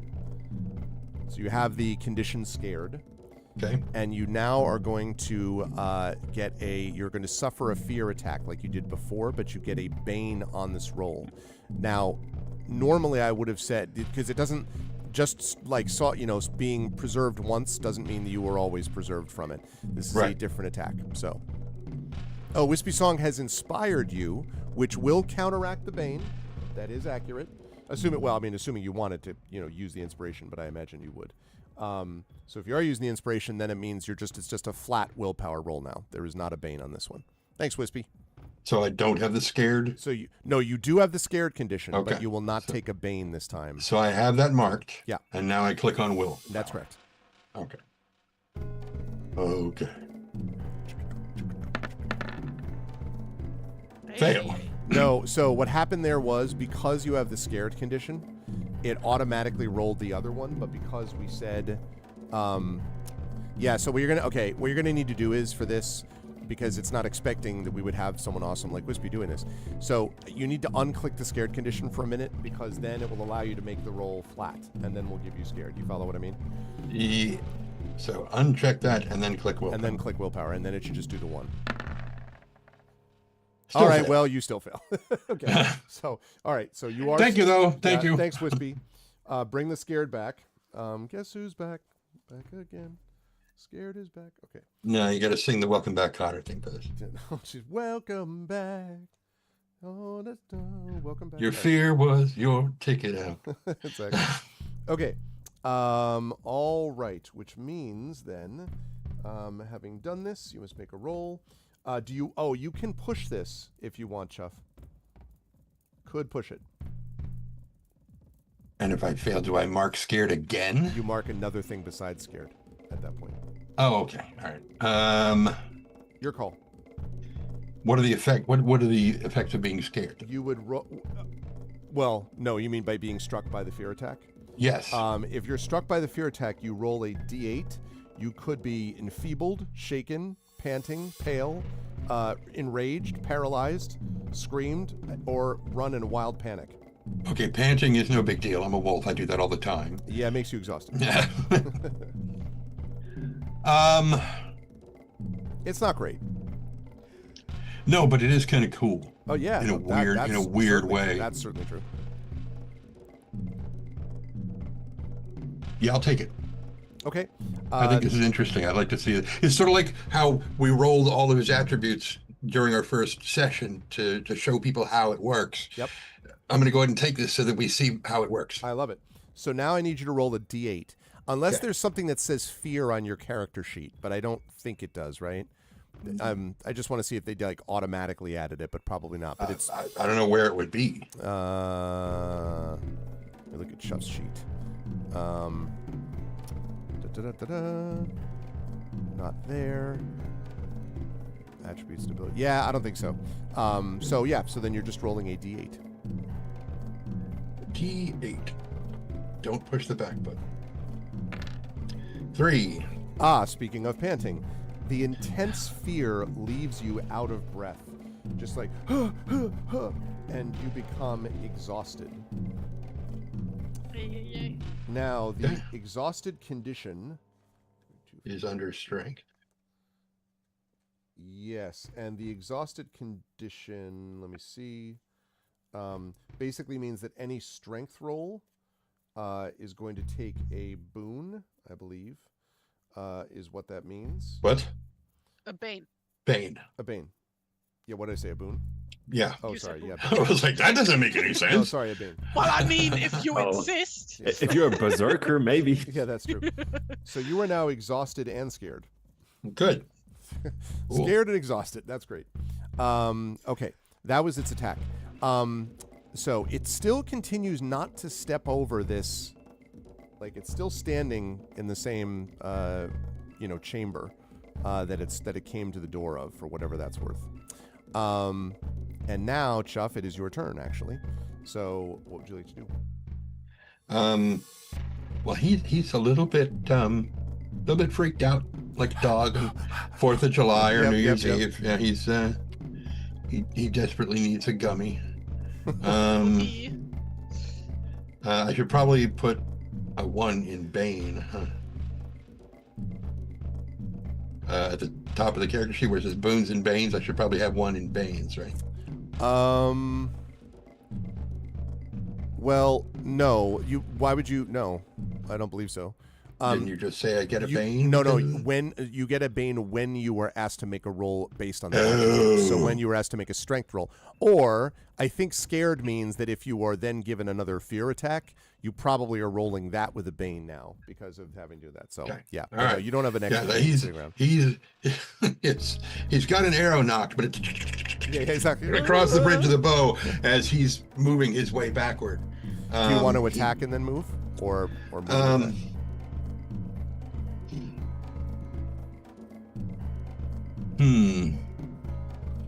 No, he's not thinking too clearly right now. He's kind of, as they said of Egon in Ghostbusters, he's terrified beyond the capacity for rational thought. Okay. So he's going on the last thing he heard, Okay. which was Ahatea saying, "Let's get outside and try to knock the statues over." So he's locked on that idea. So he's backing out of the door. Okay. Okay. So let's have you move then. You should be able to get all the way to the rope where you see, for some reason, Toriel seems to be standing, staring up at the rope. And so he's like backed all the way to it until he feels the rope hit his back. And then he's like, and he's looking around and Ahatea and Frogor are nowhere to be found. It's like it was her idea and she's not here to do. And he looks at Toriel and is like, "What are you still doing down here? Let's go."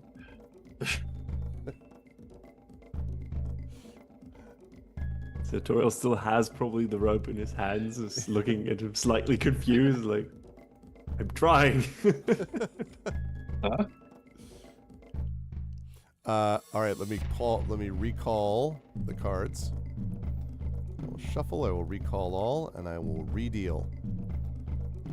1 card to all players, and deal. Okay.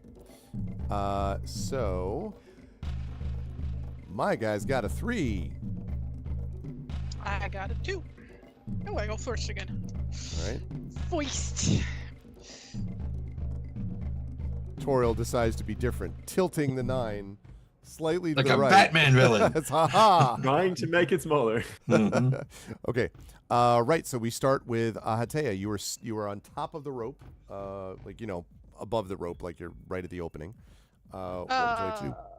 Ahatea and Frogor would scramble to grab some big rocks that they can find lying around to hold in position to, like, if the Throw them evil down and baddie- kill the other 2 guys. Yes, exactly. In case the evil baddie guy comes into view, that we can just drop some big rocks on him. Okay. And I'm going to move you for a second here. and here. Because this is the outside, right? So you're at the outside right now, looking down there. So, Yes. so it's a little bit of a zoomed out view, chat, just to give people an idea of where everybody is. Let me try to do that. So yeah, we are basically scrambling around to gather a bunch of rocks. Is what we're doing. Right. Okay. I think you can probably do that. Okay. You were scrambling around, and that's both you and Frogor, actually, I guess. Yes, so both okay. of us. Right. Okay. That means that it goes next. Let's see what it's going to do. It has been a broad-based series of things that it's going to do. A lot of different options. Okay. A 5. Okay. All right. So, the creature steps over the ruined portcullis and strides up to the open door where it stops. And it glares balefully again at the two of you in the room, but it does not come any further than that. And it is the turn of Toriel. No, I believe I'm lost. Now you believe what? Are you trying again to go up the rope? No, I think I'm actually lost. I'm probably off the job. Oh, you mean, wait, are you, like, in terms of what just happened? No, in terms of turn order. Oh. He's last, not last. Oh. I thought you were saying lost. I apologize. Yeah, I also first understood lost, but then I was like, no, wait. I see. I got you. My bad. Okay, so Chuff, I'm sorry, it is you first then. Yeah, I was looking at the wrong number. I apologize. Chuff, what do you think? You were standing at the bottom of the rope. You still have the bow and all that. It has come up to the door, and you can see through the open door because it was pulled open. I should also mention that the creature, like, with no problem at all, yanks open the remaining doors, so both doors are wide open now, for whatever that's worth.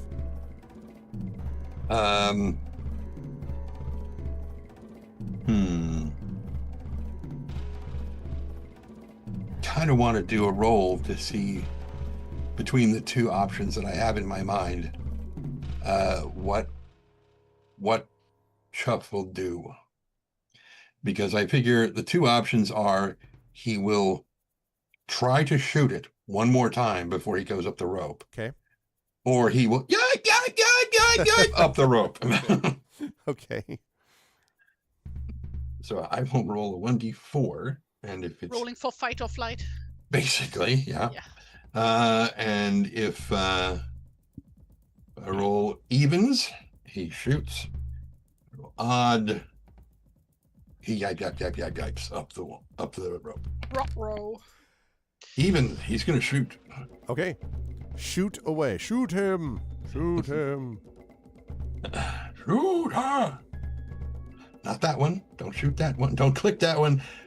Shoot the short bow at the bottom of the thing. Yes. Yeah, that's more like it. Hit for 8 points. 8 points. Okay. So again, this one basically more or less like dings off its shoulder armor. You definitely hit it, but it bounces off when you do. I'll tell you mechanically, normally I won't do this, but because we're dealing with Dragonbane, that there seems to be some resistance here to the non-magical weapon types, and it's got armor that is further reducing the damage. You put those things together, and this is what you end up with. So yes. Now you could move, but the question is, are you moving anywhere in particular? Because you can't really move up the rope. It's going to take an action to do that. Right, I figured. Okay. So are you moving backing away in the chamber, or holding your ground at Toriel, where Toriel's holding the rope? I mean, the rope at this point is the only path out of here, and so I don't think Chubb is going to try to move further away from the rope. Fair. So he'll probably stay right there. Okay. That would then lead us to Toriel. So now it's your turn, Toriel.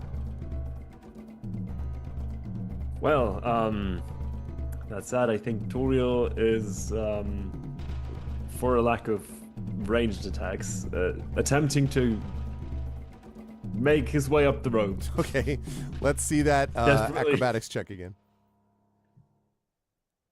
You can do it. And then again, I seem to be able to do many things. Climbing is not one of them. Now again, I keep feeling All like these muscles. I'm like the and drug they don't dealer do who's like, anything. it's just a little hit. It's a little hit. You could push the roll if you wish. maybe if you think I use am your gonna do club that. and hit Okay. your way up the rope. Right. If you could you- try I'm double gonna- jumping, Yeah, I'm gonna push the roll. Okay. Actually, yes. What are you gonna mark? Like which one? Oh, Oh, nice. Okay. well. hey, This is great. So, So- go ahead and mark the roll first of all. So mark one of your, conditions Yes. Oh wait. related a moment. related to it if you can. I am trying to find something that makes sense. Are you not exhausted yet? scared.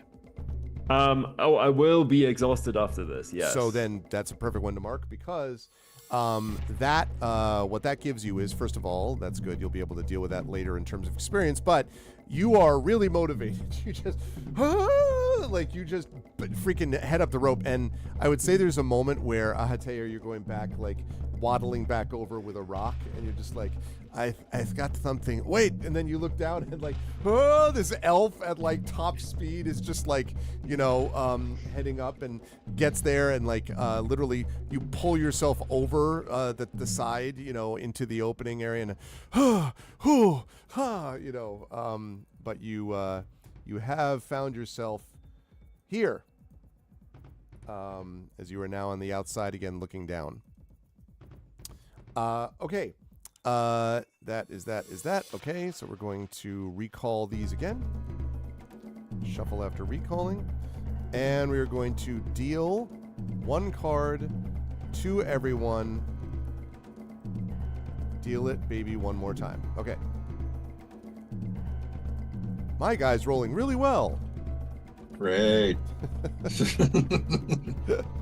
Okay, so Toriel, that's Oh, a 10, March. and Shuff, that's a 7, I think. Uh-huh. Toriel will Yeah, definitely be number last one. this time. And a 1, all right. Okay, Atea, you're up next. What do you want to do? Keep doing what I was doing. Just keep Which is scrambling. just waiting, keep gathering rocks. You have quite a pile that Yeah. you've gathered now as you Yeah, cool. stare down at it. You just see the terrified figure of Chuff at the moment. Yeah, well, I can't cast levitate, so. Okay. What about Frogor? Also the same thing, like gathering same stuff? thing. Okay. He also can't cast levitate. Yeah, also can. Right. Yep. Okay. Let's see what the bad guy at number 2 is going to do. I did not mean to do that. Okay. 1, 2. Nope, because it's already done that one. All right, so then it's going to. So I can't do that. It likes to have a lot of variety in its attacks, you know? Mm-hmm. Mm-hmm. Okay, there we go. So it strides up. 1, 2, 3 to you, Chuff. And you, with surprising speed, sweeps its sword in a deadly attack in your direction.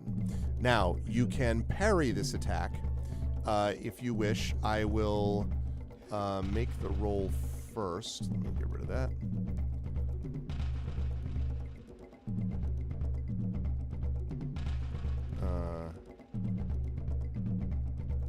If I can figure. Nope. It's not what I meant to do. Get rid of that. Don't need that. No, I said no. All right. Right. So that's not what I meant to do. Ignore that. Don't see anything. I mean, I see a 4, but that was the last thing you rolled. So. Okay. What I'm trying to do is I'm trying to get to.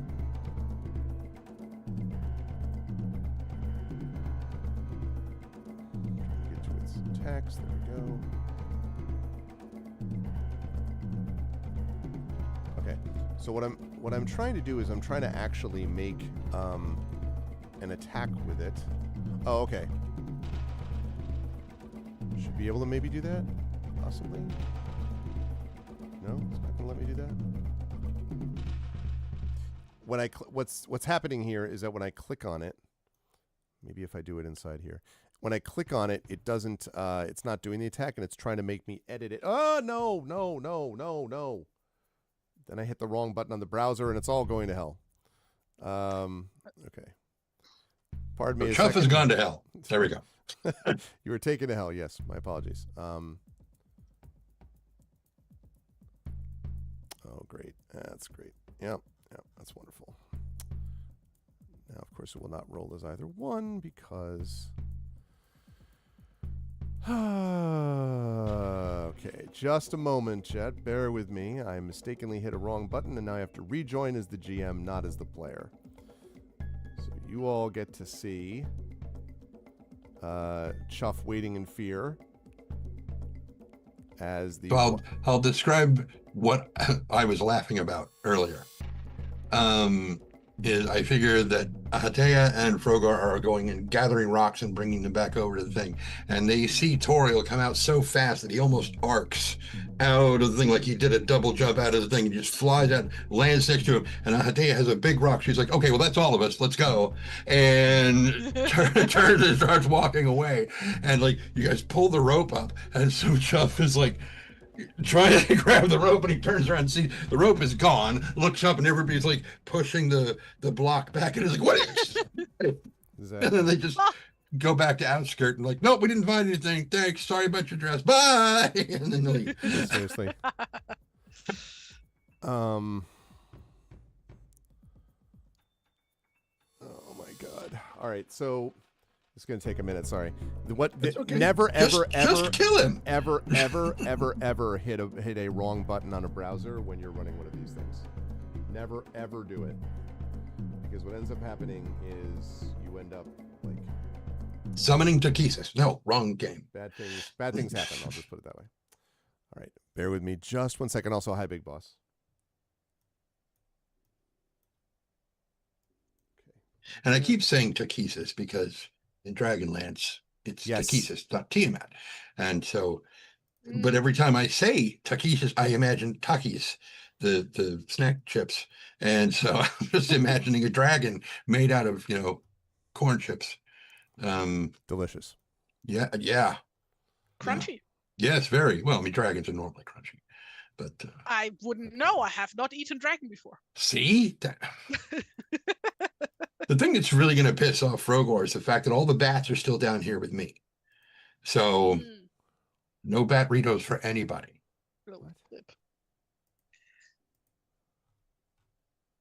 So it might just serve as an extra motivation to help you pull up the rope. Maybe. That's kind of what I've got in the back of my head. It's like, with my exhaustion, I imagine that climbing that rope's going to be challenging. So it's going to make...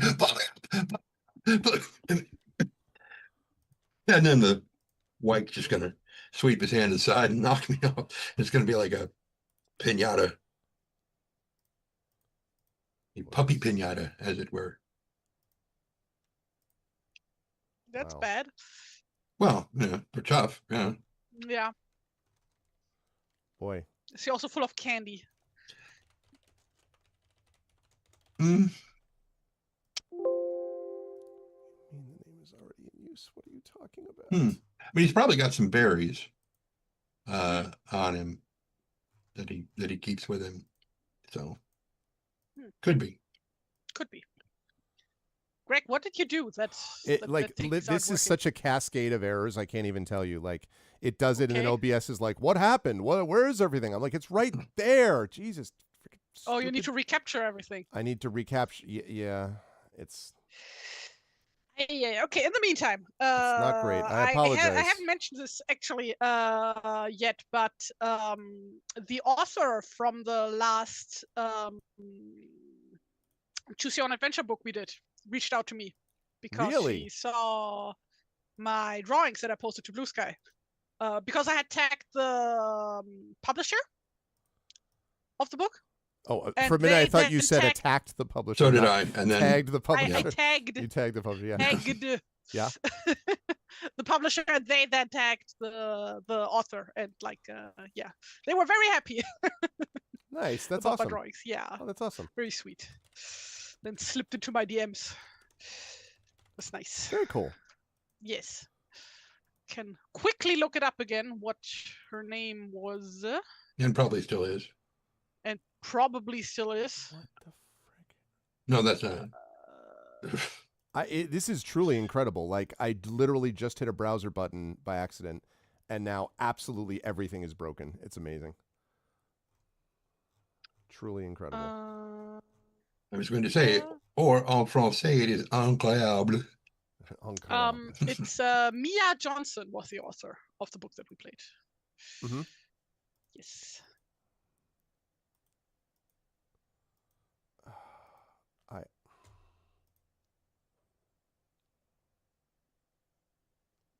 Literally completely broken. My problem is that I have this new mouse. It's a vertical mouse, right? So you I hold also it have one. like that. But the problem is that the back button is right here where my thumb sits. And so when I try to squeeze, I wind up hitting the back button. And what brand do you have? This is a Keychron, Okay. I think. I have an Argo, which is mostly good, but like the annoying thing with this one is that it has a DPI button at the bottom. Yeah. That I like constantly keep on accidentally clicking while just using the mouse normally. And then, suddenly the mouse is moving like at quarter speed across the screen. Incredibly annoying, especially while trying to play also has DPI buttons here and here. I mean, not multiple DPI. One is whether it's using wired, Bluetooth, or wireless. Like, why do they put the buttons on the bottom? I mean, mine don't auto click when I'm using things, so they're slightly recessed. My mouse pad is too soft. But like, I have like a mouse pad with like an armrest, which is like really good for my arm. And I don't want to go back. Yeah, mine's just on top of the desk, so. All right, I've almost got it fixed, I think. That was ridiculously obnoxious. There's no reason whatsoever. Or obnoxiously ridiculous. I think more of the first. It was definitely okay. So I've done that. Now, having done that, can I now bring this up?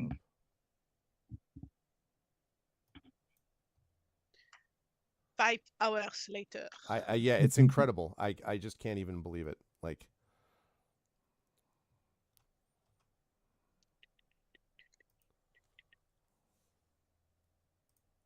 launch game. All right, there's that. I think I already mentioned to Tren earlier in the green room.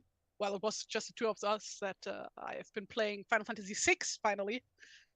Properly for the first, well, not for the first time technically, because I gave it a try multiple times and always fell off at some point because the game is incredibly infuriating at some times. And yesterday I shot myself into the foot by accidentally overriding one of my save games and losing several hours of gameplay. Awesome. It was incredibly painful. Okay. But yeah, today I caught back up to where I was. But now I'm frustrated for other reasons because the game is just complete bullshit later on. Like, my God, the difficulty curve is just a spike. Yep, true facts. All right, we're back. Sorry about that. That was ridiculous how much I had to go through. All right, what the heck was I doing? No, I don't even remember what I was doing when I was trying to get this back going. You would roll the 4 for whatever he's doing to Chuff. Right, that's right. And so he ran up. Right, this is what I was trying to do. I was trying to get to this guy, and then I was trying to actually make an attack, which I still am apparently not able to do. There we go. Oh, that's what it does. Okay, I get it. So that's really silly. So what it's doing is when you click on the attacks thing on the actual monster, area, like the monster browser window, it then automatically randomly creates this thing. Except I don't want to do that. I don't want it to do it that way because it's been doing it randomly based upon where it's actually located in the area. Okay, so that's just a quick note to Free League. Don't do that. All right, so instead I will. You realize how vague what you just described is? There's a list on the very quick version is there's a series of attacks on the sheet for the character sheet for the actual monster, and each of them is listed separately, and it has next to it you roll 1, 2, 3, 4, 5, 6, right? But apparently, if you click, it doesn't let you click on each attack separately on the sheet. You just click the attack, there's a highlighted thing that says attacks, and you click on that, and then it randomly chooses what the monster is going to do, which is nice, except that's not based on where the monster actually is on the map. So instead, it would be nice if you could just choose the attack separately, which you are not allowed to do, apparently. So that's unfortunate. All right, so instead, we're just going to do it the old-fashioned way, which is we are going to roll the old-fashioned way. All right. And then we're going to look and see. I don't want base skills, for the love of God. Okay. So that was that, and that was the thing. Yes. Okay, which means all of that was to determine that it does indeed hit. That was all I was trying to figure out. Okay. So, let's see. For those of you watching at home, please make note of the current time code so that we can tell Free League, hey, check this part out of the VOD so that you can see the issue that we had with the game. Yeah. Love the game and love the fact that you made a Roll20 version of it, but geez. Okay. So. Clunky. And also, good to see you live suing, and you should be able to do a it is possible to use the point redemption. Yes, you would just have to. You'd have to trade it in though first. And you may not need. Don't do the inspiration yet because we're going to see based upon what this thing just did. Okay, so it's going to do that much damage, right? Okay, so. All right, so right now, Chuff, you are looking at.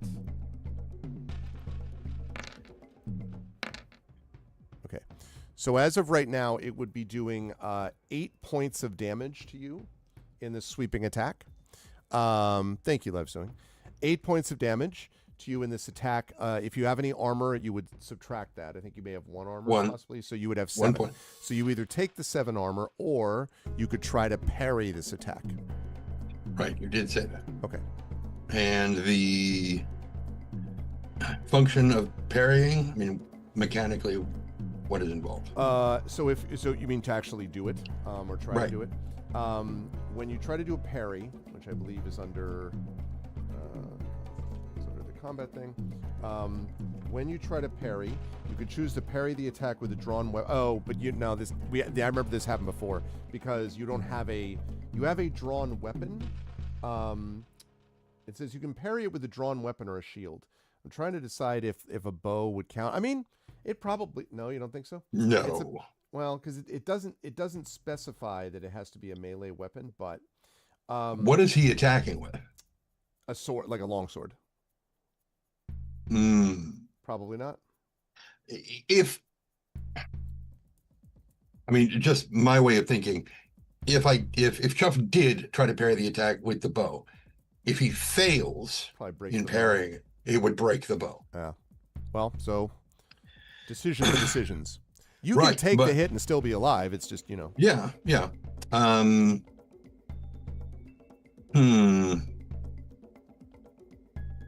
All right, we'll roll a d4 again, and if it's even, he parries. If it's odd, he takes it. 2, even, he parries. Okay, now, interesting point. If you roll a dragon when parrying, you get an immediate counterattack. Okay. Live suing is giving you an inspiration, I believe is what I understood. So that means you could roll this parry with a boon, basically, is what that means.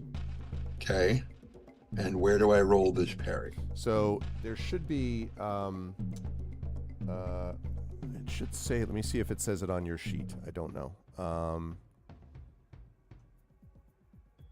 Where's Chuff's sheet? There it is. Let's see. Parry. We've got sneaking. We've got evade. Parry the platypus. Parry the platypus. Abilities and spells. Yeah, it's interesting because I know that when we had the dodge thing, that's done as an evade, and that's listed on your sheet. But for parrying, you choose to parry the attack. If your parry succeeds, the enemy's hits.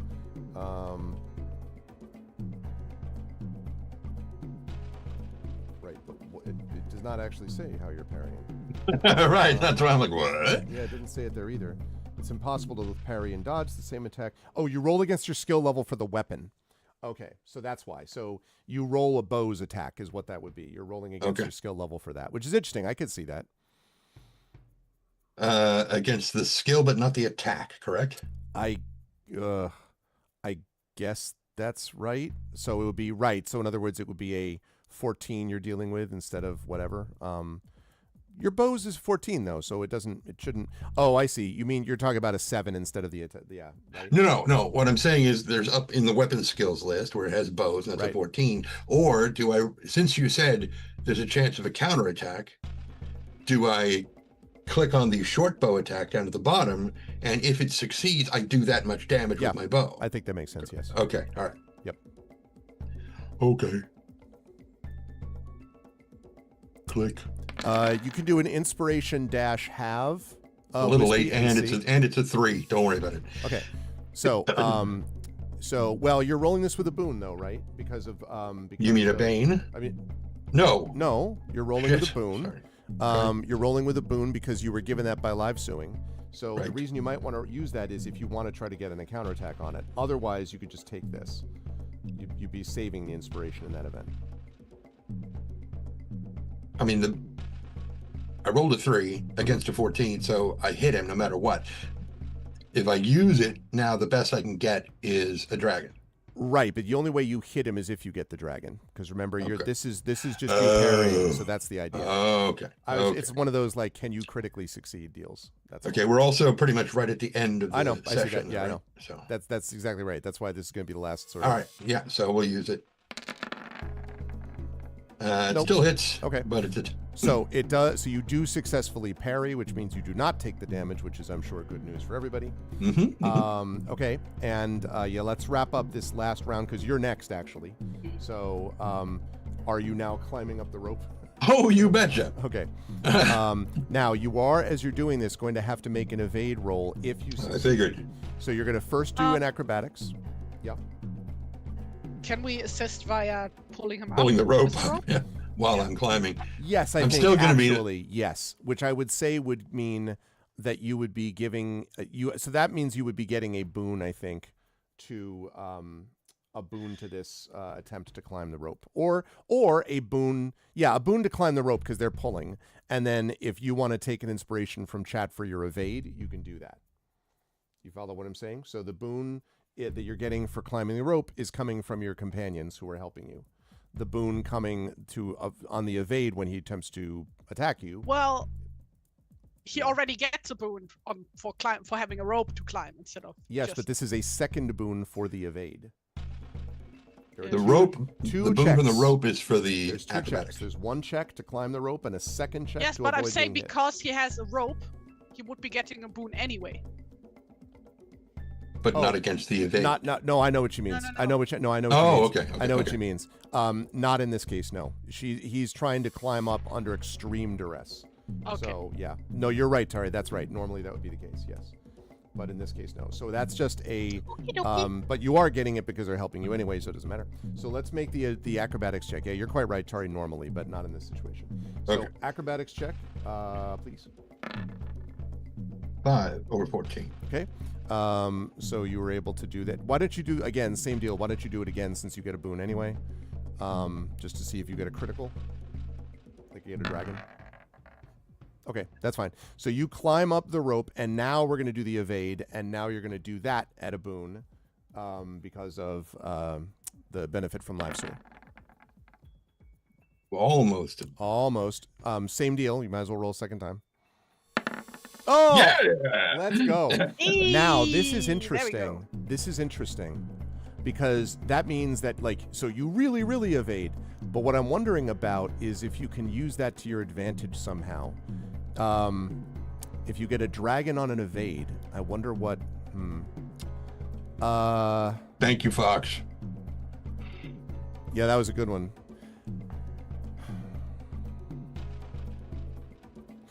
Can the party pitch me what might happen that you could do extra to this thing or to yourself?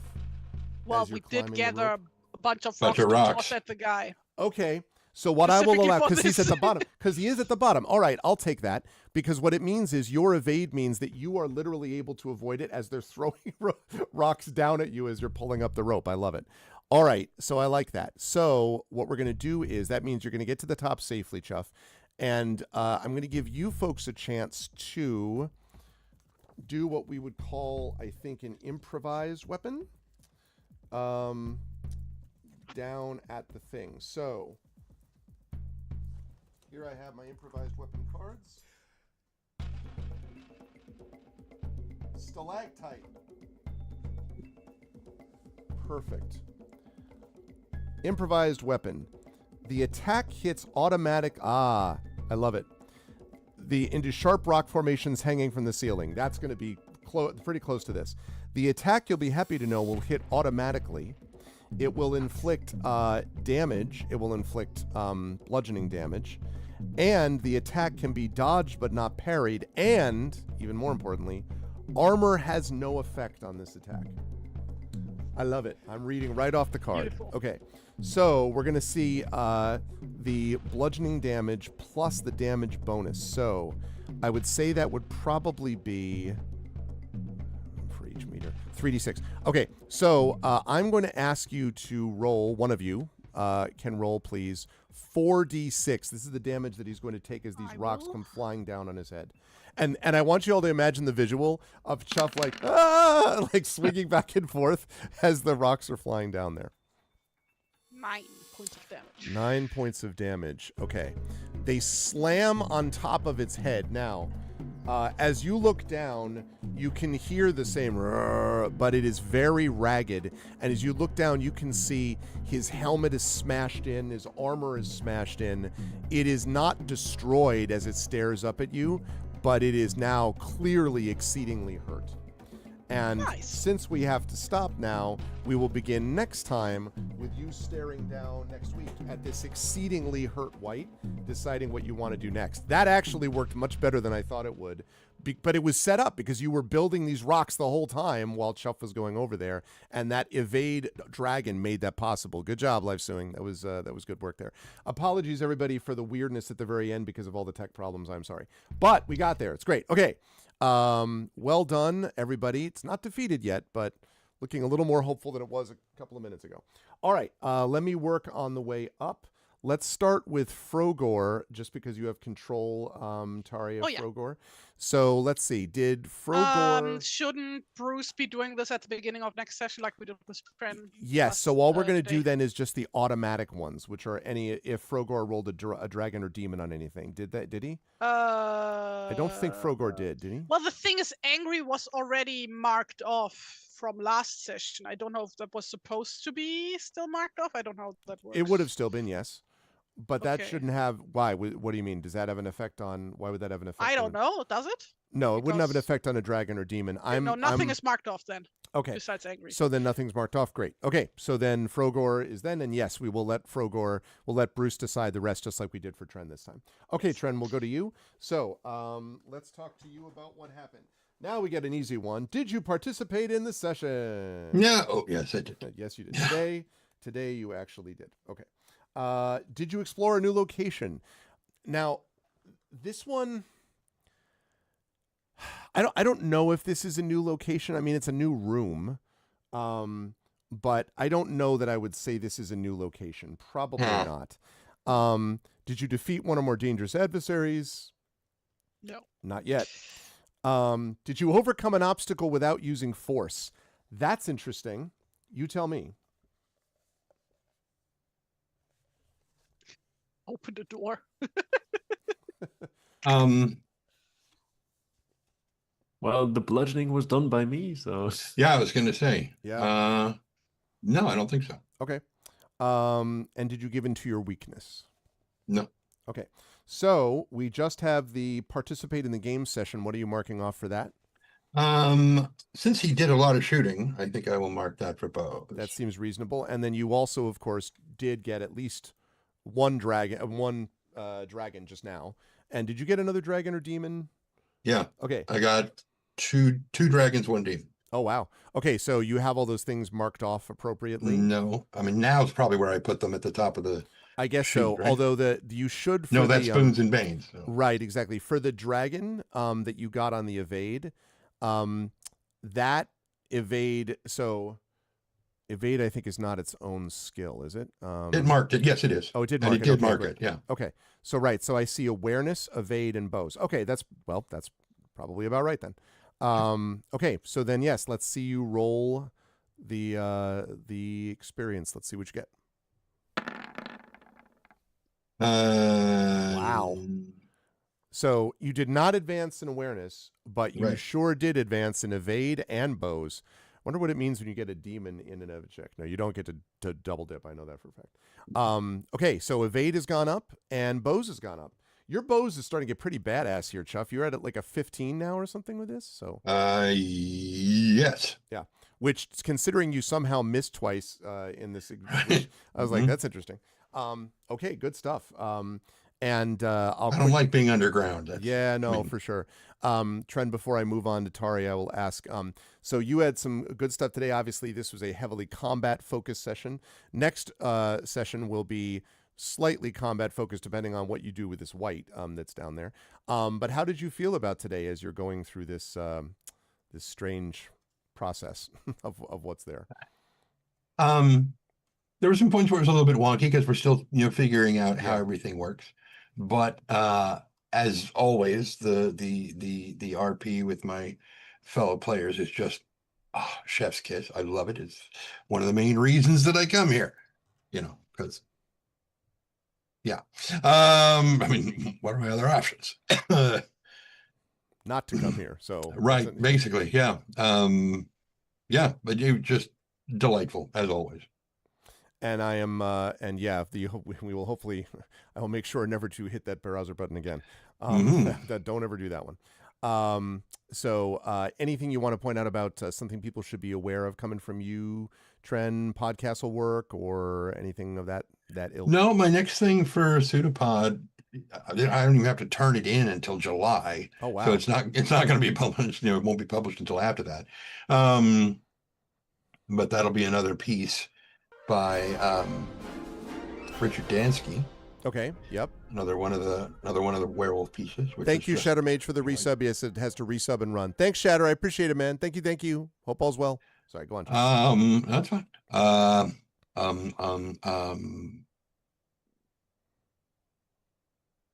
No, the other stuff that I'm working on right now I can't talk about because under NDA, which is what I have to go work on right after we get out of this call. I mean, after. I got you. All right, so we'll zip through this quick then. Thanks, Tren. Good stuff tonight. And again, congrats to all the Hugo nominees. Yeah, congratulations to the Hugo nominees. Absolutely. Tari, let's do yours. Did you participate in the session today? Yes. All right, so you can mark something. What are you going to mark? Yes, acrobatics. Sounds good. Climbing and carrying rocks. Did not explore a new location, I think, since you were along with Chuff. Did not defeat one of our dangerous adversaries because, again, see previous comment. Did you overcome an obstacle without using force? Nope. However, I think you probably did give in to your weakness because, as usual, yes, of course. you were like, you go across the trap. So I'm gonna do myths and legends. Sounds good. And did you get any dragons or demons? No, I did not. Okay. Oh wait, can I also mark secondary skills? Like, can I mark elementalism? That's an option, right? I would think so. I believe you can mark. Oh, then I'm going to do that instead of you may mark another advancement mark next to an unmarked skill of your choice, yes. Okay, cool. Then I'm going to do that. So 2, right? Yes, that is correct. Let's see what we get. Oh my God, really, Prince Justin? Oh, geez. That's silliness. So, not elementalism, but you did advance in acrobatics. So you are slightly more acrobatic than you were before. Amazing what climbing a rope will do for you. Yes. So go ahead and so that you'll see that that's marked. I think it did that automatically. Yes, it's done. Yes. Tari, good stuff today again from Atea. I was laughing at the idea of just, and I also liked from all of the people being like, including from Chuff, I forgot to mention this, down one passageway, worms, down the other passage, worms. Just like, great. So instead we'll just try to slam through a portcullis and take a shortcut through the worms. But it was fun to see that. And again, very combat focused today. You got a couple of fireballs in. Next week will be much less so, I would assume, depending on what happens with this Wight, as I previously mentioned. How'd you feel about today? Where will the fine folks find you next? Oh, this was fun, as always. Very glad that we are back at this after a month or whatever. People can find me, as per usual, on Blue Sky, on Tumblr, and on kara.app, at TariToons, where I post my art. Also on ToonsUp, if you speak German. Well, can read German. So even if you can't, you're still there. Well, yeah, it's true. But yeah, that's me. And I'm gonna dip out immediately because I'm not feeling super well right now. Okay, that sounds good, yeah. Tari. Then do you want to just cover over your camera so I don't mess up the thing? Yeah. Okay, and then we'll stop the call. Thank you, Tari. Last but certainly thanks not for least, having me. thank Bye. you. Good stuff today, Crocs. Last but not least, of course, did you participate in the game session? Yes. You did. I've been here. You have been here. Did you explore new locations? Probably not. No. Same thing. Same thing with defeat one of our dangerous adversaries. Did you overcome an obstacle tried. without using force? Now, Oh, I was the force. I was going to say, I was like, well, you broke through the portcullis by using force, so I think probably we can't actually argue. So, did you give in to your weakness? No. Okay, so we're looking at 1. Did you get any demons or dragons this session? I did on my acrobatics roll. That's right. Okay, so you got that marked. It actually saved me. That's right. It did, actually. And what are you marking for the one participating in the game session deal? I believe I will try to increase. Where is it? I had it just a moment ago. Evading. Okay, evading makes sense. Okay, let's do that. And then, all right, that sounds good. So let's have you make that roll and see whether you advance in either one. Hey, you advance in both acrobatics and evade. You advance in. Good stuff. I was lucky. Yeah, that worked out really well.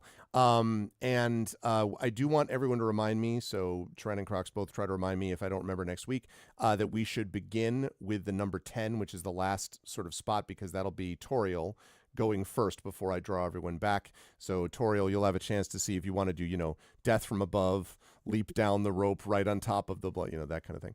But no, I'm curious to see what everyone will think about. So You're again, giving me ideas. Yeah, I know. Well, I didn't. But definitely breaking through the portcullis sort of immediately. It was breakable. It did have damage rolls and everything else. It did also wake up the Wight, but maybe you were going to be facing that dude at some point anyway. So very combat heavy. That moment where you were thrown back against the wall and you were like, right, I'm going to leave now and depart, was an interesting one. And it'll be interesting to see how you try to deal with what's left of the Wight. And how you want to manage it. You don't want to be Wong when you're dealing with a Wight. Yeah, so it certainly was unexpected to be of this magnitude. Yeah, this like thing. my kneecapping attempt having absolutely no effect whatsoever. Doink. Yep. That was unfortunate. It was, but you survived it. Although you're all feeling the hit, so to speak. How did you feel? Actually, wait, one quick thing, Chuff, you never took any damage, did you? Right. Yeah. Despite all of that, you marked a bunch. I'm terrified and I'm exhausted, yeah. but I didn't You're take not any damage. actually hurt. Okay. How did you feel about today, Crocs? Where will the fine folks find you next? Well, I had a blast today, even though I may have roped other people into a lot of combat. May have. This is the second session in a row that happened, by the way. You punched a bat in the face, and then you were like, slam through the portcullis. Just saying, Yeah, the club seems cursed, so I might not use it for some time. Oh, it worked. It got through the portcullis, That's true. It is effective in its own way. Let's just put it that way. Yes, that's right. That being said, though, I think I'll be back next time we're on here. So I'm looking forward to that. Should be good times. Thank you, Crocs. Again, sorry that we ran over a little bit today because of all the tech problems, but next week we'll be back here dealing with the end situation with the Wight and figuring out what you want to do next about this whole place. Chat, can we get some love for the awesome members of the Dragonbane crew? Again, we'll see Undeveloped Bruce back. Feel better, Bruce. We'll have Bruce back with us next week as well. Thank you to Crocs. Thank you to Tari. Thank you to Tren. And thank you to Undeveloped Bruce. Good work, everybody. I will see you folks soon. Bye for now. All righty. There we go. And yeah, my sincere apologies, chat. That was like, I don't even know if I could explain everything that went wrong there. Like, I hit the browser button, the wrong browser button, so it took me somewhere else. And then when I hit the back button, because of this thing Roll20 does, which continues to annoy me, it has this thing where you can run 2 different instances of a Roll20, right? I have to do that because I'm running it as a GM, and then I'm running what I want the players and chat to see as the player map, right? And then I'm capturing in OBS the player map. But they're both using browser windows. So when I went back, first I couldn't load it up as the GM, so I had to cancel out of both player and GM.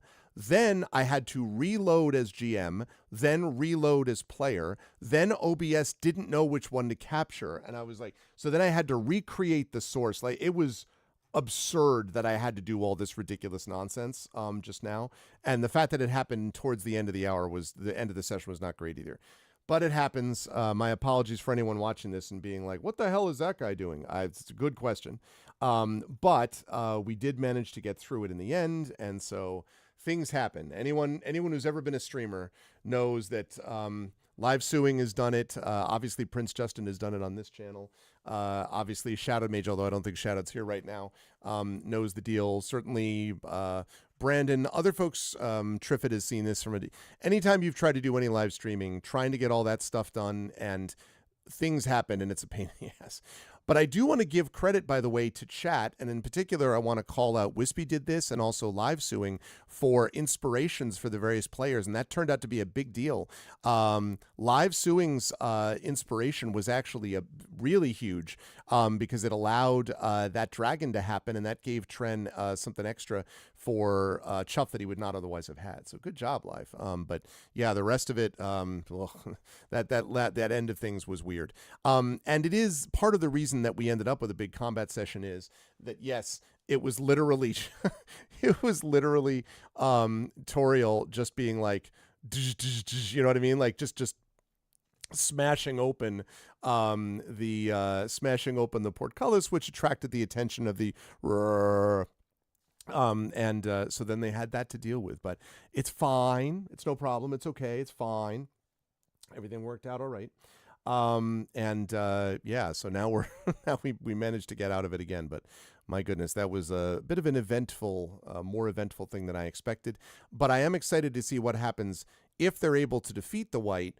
Then what are they going to do about this creature? Because it was right at the Wight time. Yeah, well, I did call it the Wight stuff. And I'm glad that we aren't going to have to wait very long because next week, next Tuesday, we will have our next session of Dragonbane, starting with Toriel as they look down over the already smashed, not destroyed yet, but badly hurt Wight that was right here, right there, stalactite, improvised weapon. Says it right there, improvised weapon. So it was, I was not making it up. It was pretty cool that we were able to find something that we were able to use. So anyway, that, however, is going to do it for me for the moment. But for those of you who just stopped in, just a couple of reminders. First of all, I'm going to be over at GOG.com's Twitch channel at 4 p.m. Eastern, so a little bit over 35 minutes from now, continuing my Evil Land 2 playthrough. I'm in the end game there. And then importantly, I'm going to be back on my channel at 8 p.m. Eastern because of this. You see this? The American Association of University Professors, it says. And that is because I'm going to be having a conversation this evening with a group of awesome people. These awesome people are all university professors who are also either union representatives or advocates. And let me show you what that looks like. The name of the talk, the name of the discussion is Faculty Fairness and Moving Forward. It is a roundtable discussion on labor rights in higher education, and it is going to feature, as you can see there, Sophie Bell. That is Professor Bell. Dr. Bell is a professor at St. John's and is, I believe, the director of course studies, if I'm not mistaken, but is also the acting president of the St. John's branch of the AAUP. Jeremy Cruz is the equity officer of the St. John's University branch of the AAUP and a professor of theology and labor rights, by the way, quite appropriate. Carlos Hernandez, you should know from Esper Genesis here, also for Negocios Infernalis, also a wonderful author of Sal and Gabby Break the Universe and Sal and Gabby Fix the Universe and other books, and also is a full professor like myself. Carlos is at BMCC CUNY, so Borough Manhattan Community College, which is a branch of CUNY, and has been working with a very strong union for a long time, so I'm interested to hear from him. And then Zachary Kaiser is the vice president of the newly recognized faculty union, literally was just recognized this academic year, from Michigan State. And so those will be joining myself.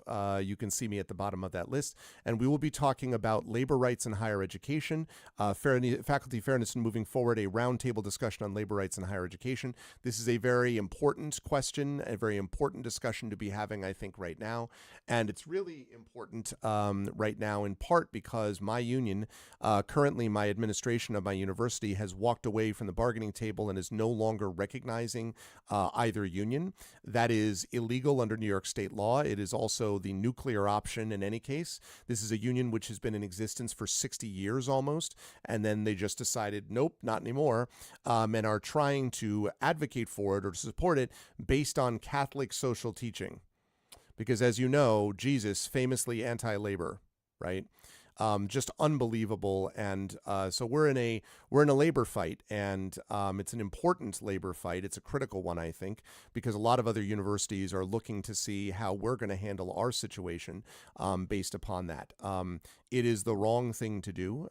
Having labor rights requires you to pay attention to your employees, and it's extraordinarily important when you have faculty who you continue to tell people are the most important aspect of your university, and they're the ones who are in contact with the students the most. That's true. If it's true, please respect us by recognizing our unions and our right to bargain and collectively bargain. So there is legal action underway, but this is also part of it. There's a public pressure campaign, and also it's important to have discussions like this. So once a month, I'm going to try to put together an event like this, featuring a group of people. And in this case, we're starting with a bang with this group of people that I think will have a lot to say about labor rights. And so I hope you will join us, even if you are not, even if you didn't go to college, or if you do not have any if you have no fondness of days in higher education, or you yourself are not in a union. Labor rights ultimately are human rights, and the rights of those to be educated are what leads to those who can more properly advocate for human rights and for civil rights and social rights. Social conditions improve when people are better educated. Social conditions improve when people are able to fight for better education and for other fairness in the workplace. So this is a really important discussion. I think it'll be interesting, so I hope you will join me. And please, please, please spread the word I have a Blue Sky post about this. You can go over to my Blue Sky link. If you type in !ARVSky, if you go over there, you'll see that I have pinned information about this. And if you could repost it, I would really appreciate it, and send it out to as many people as you know. I'd love to have a good turnout tonight, starting at 8 p.m. Eastern. Right back here on this channel, I'll also be live streaming it on YouTube as per usual as well. So anyway, so let me just finish up with that quickly. So please do that. That's happening tonight at 8 p.m. Eastern. And then I'll be back on this channel on Thursday to wrap up with Super Mario RPG. Now, I know it's absolutely staggering Affect Life, and especially the cynicism of calling it based on Catholic social teaching from a priest who's the president. Come on, like really, really hard to take. Anyway, so but so solidarity, I would say. So Prince Justin, so are you saying that you got labeled this, like you literally are not able to post on Blue Sky right now because they said you were doing too much Hugo stuff? Or are you saying that like Blue Sky did that? Or are you saying that someone else officially did that?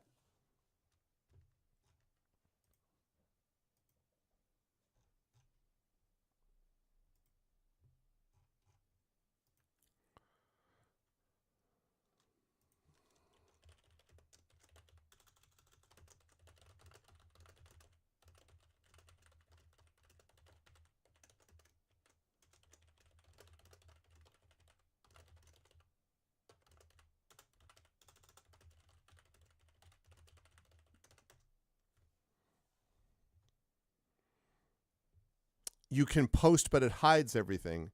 It's Skywatch Blue. Oh, so it's a Blue Sky algorithm that's doing that? And did you say how many, you said that for how long? Let me scroll up because I'm sorry. I was trying to wrap up the session because I felt bad we were keeping it over.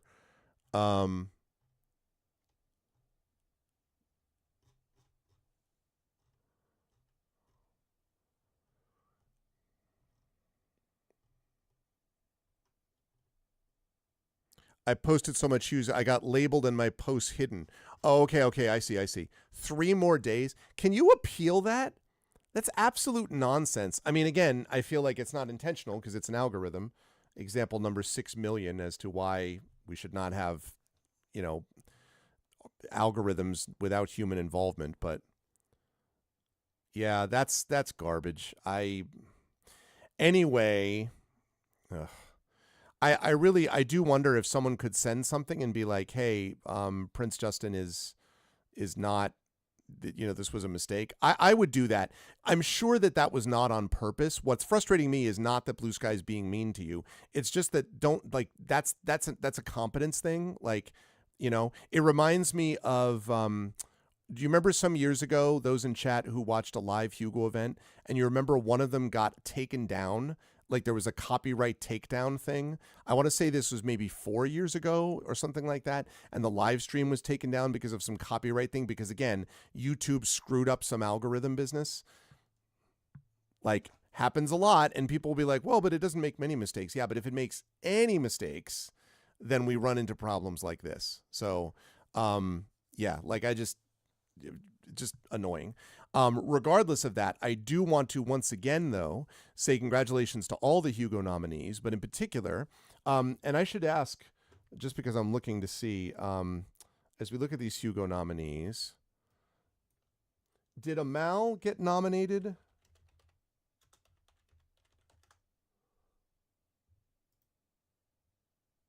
For...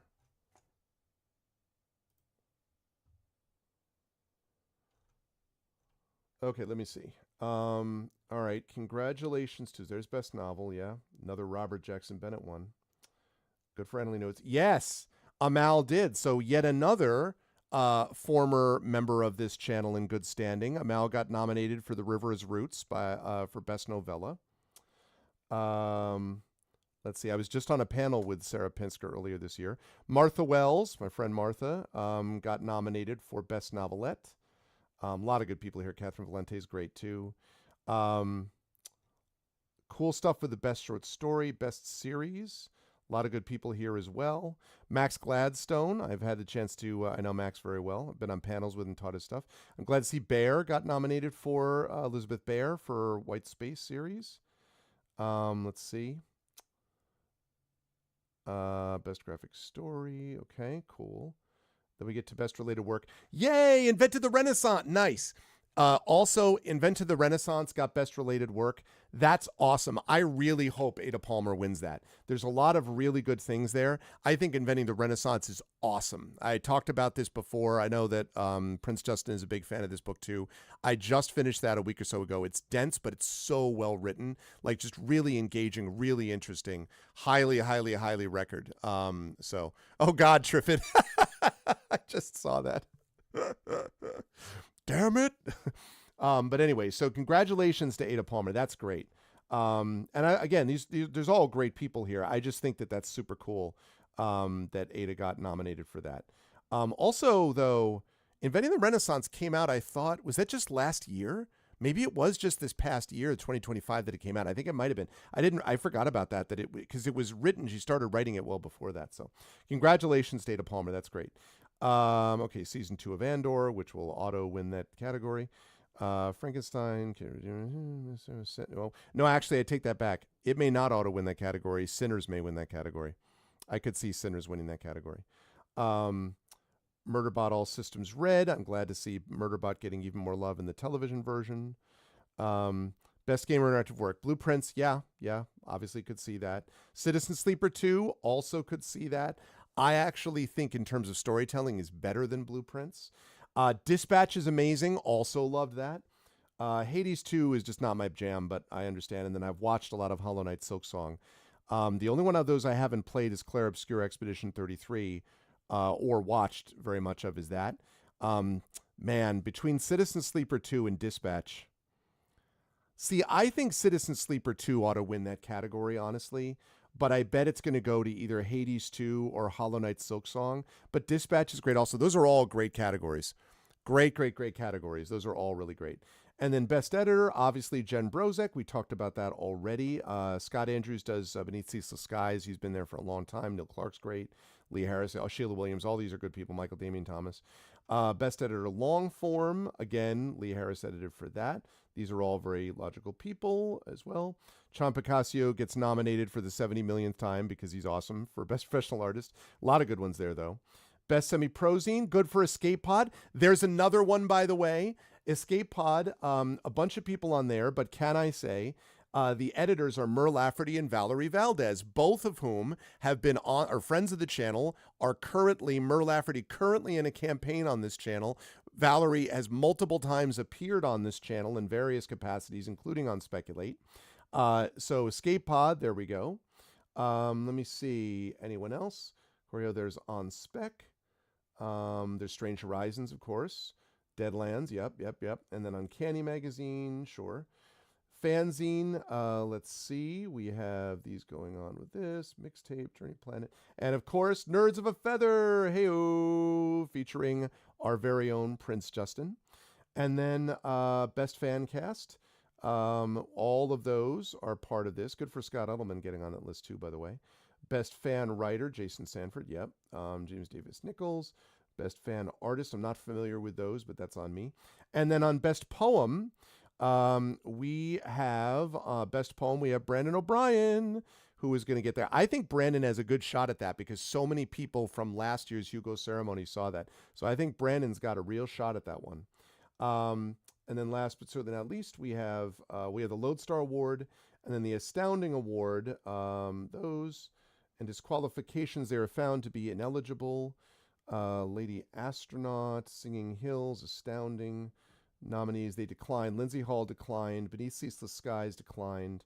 Free Commerce declined. Okay, so just to make sure, when I count all that up, what that means is that we had people who have been on this channel actively.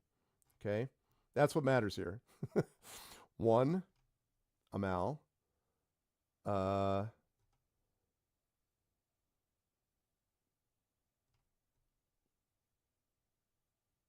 Okay, 1 Amal. I'm not counting people that I know, but that haven't really been on this channel.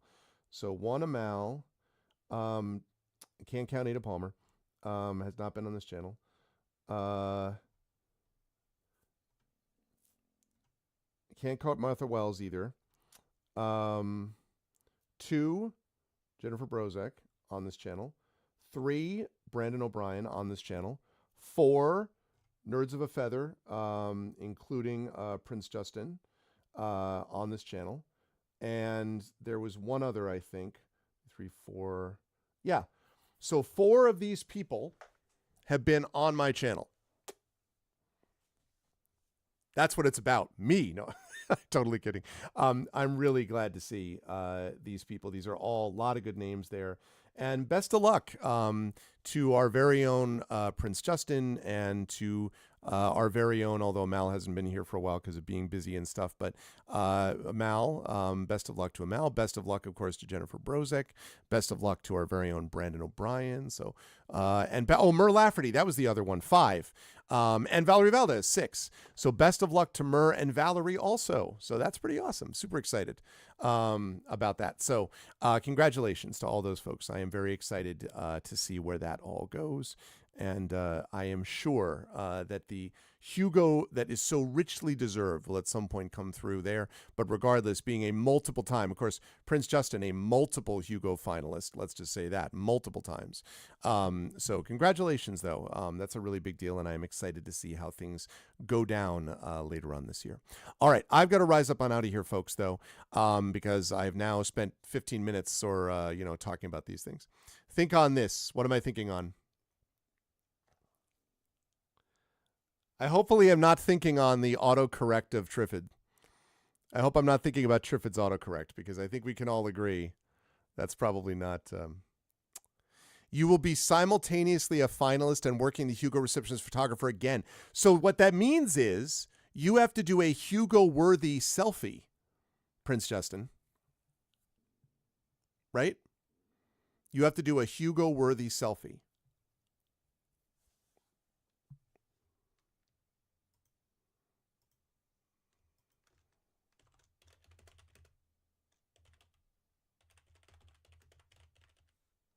I will have my assistant take my Hugo shot. I mean, that's what you should do. You don't think like holding a rocket and then having like the camera like doing the whole like is the rockets above your head. You don't think that's a good you don't think that's where it's at? That's not the best choice. No, seriously, congratulations. I'm very excited to see how that all goes down. That's very cool. So, all right, but I have got to rise up on out of here. So if you like what you saw and heard today, I hope you will follow the channel. I hope you will check out our YouTube with !ArvTube. I'm going to zoom that out a little bit because this thing is struggling a bit on the blurring. !ArvCord is the Discord channel. Blue Sky is !ArvSky. Website arvinellerman.com. Financially, !ArvTreon is the Patreon. !ArvShop is the merchandise area. Please sub to the channel, as several of you did today. Thank you so much for all of that. I really do appreciate it. On the publishing side, !Icarus, my graphic novel from Athos Arts. !Library, my Tales and Tomes, The Forbidden Library. That's my 5e adventure and sourcebook from Alligator Alley Entertainment. !Greyshade, that's my Greyshade IP. Greyshade Renegade and Heretic, the Grey Assassin Trilogy. Critically acclaimed, award-winning. You can find at that link. You can also get the audiobook of Greyshade, Renegade, and Heretic from our very own Trent Sparks, who you just saw some of. And you can also pre-order the tabletop role-playing game of Greyshade from Hugo finalist Brandon O'Brien. You can get that. And by the way, did I mention that the Grey Assassin Trilogy was positively reviewed by Hugo finalist Prince Justin? Let's keep that in mind.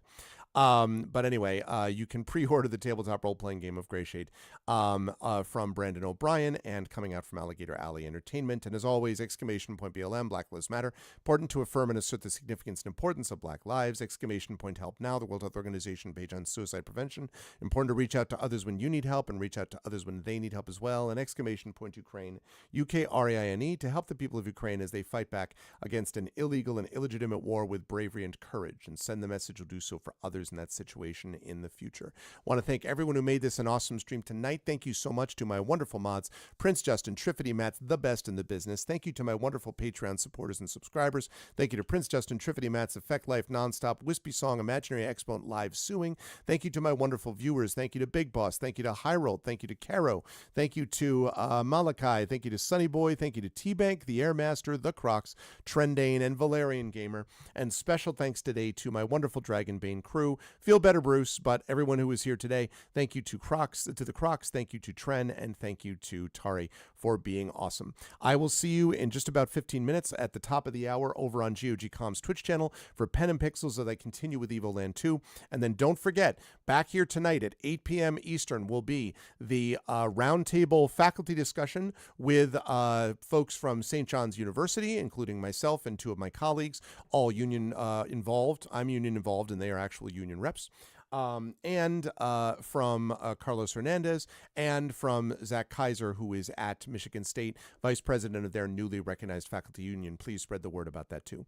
Otherwise, I'll see you back here as well Thursday night for the finale of Super Mario RPG, and right back here next Tuesday for the next day, day 6, I believe it will be.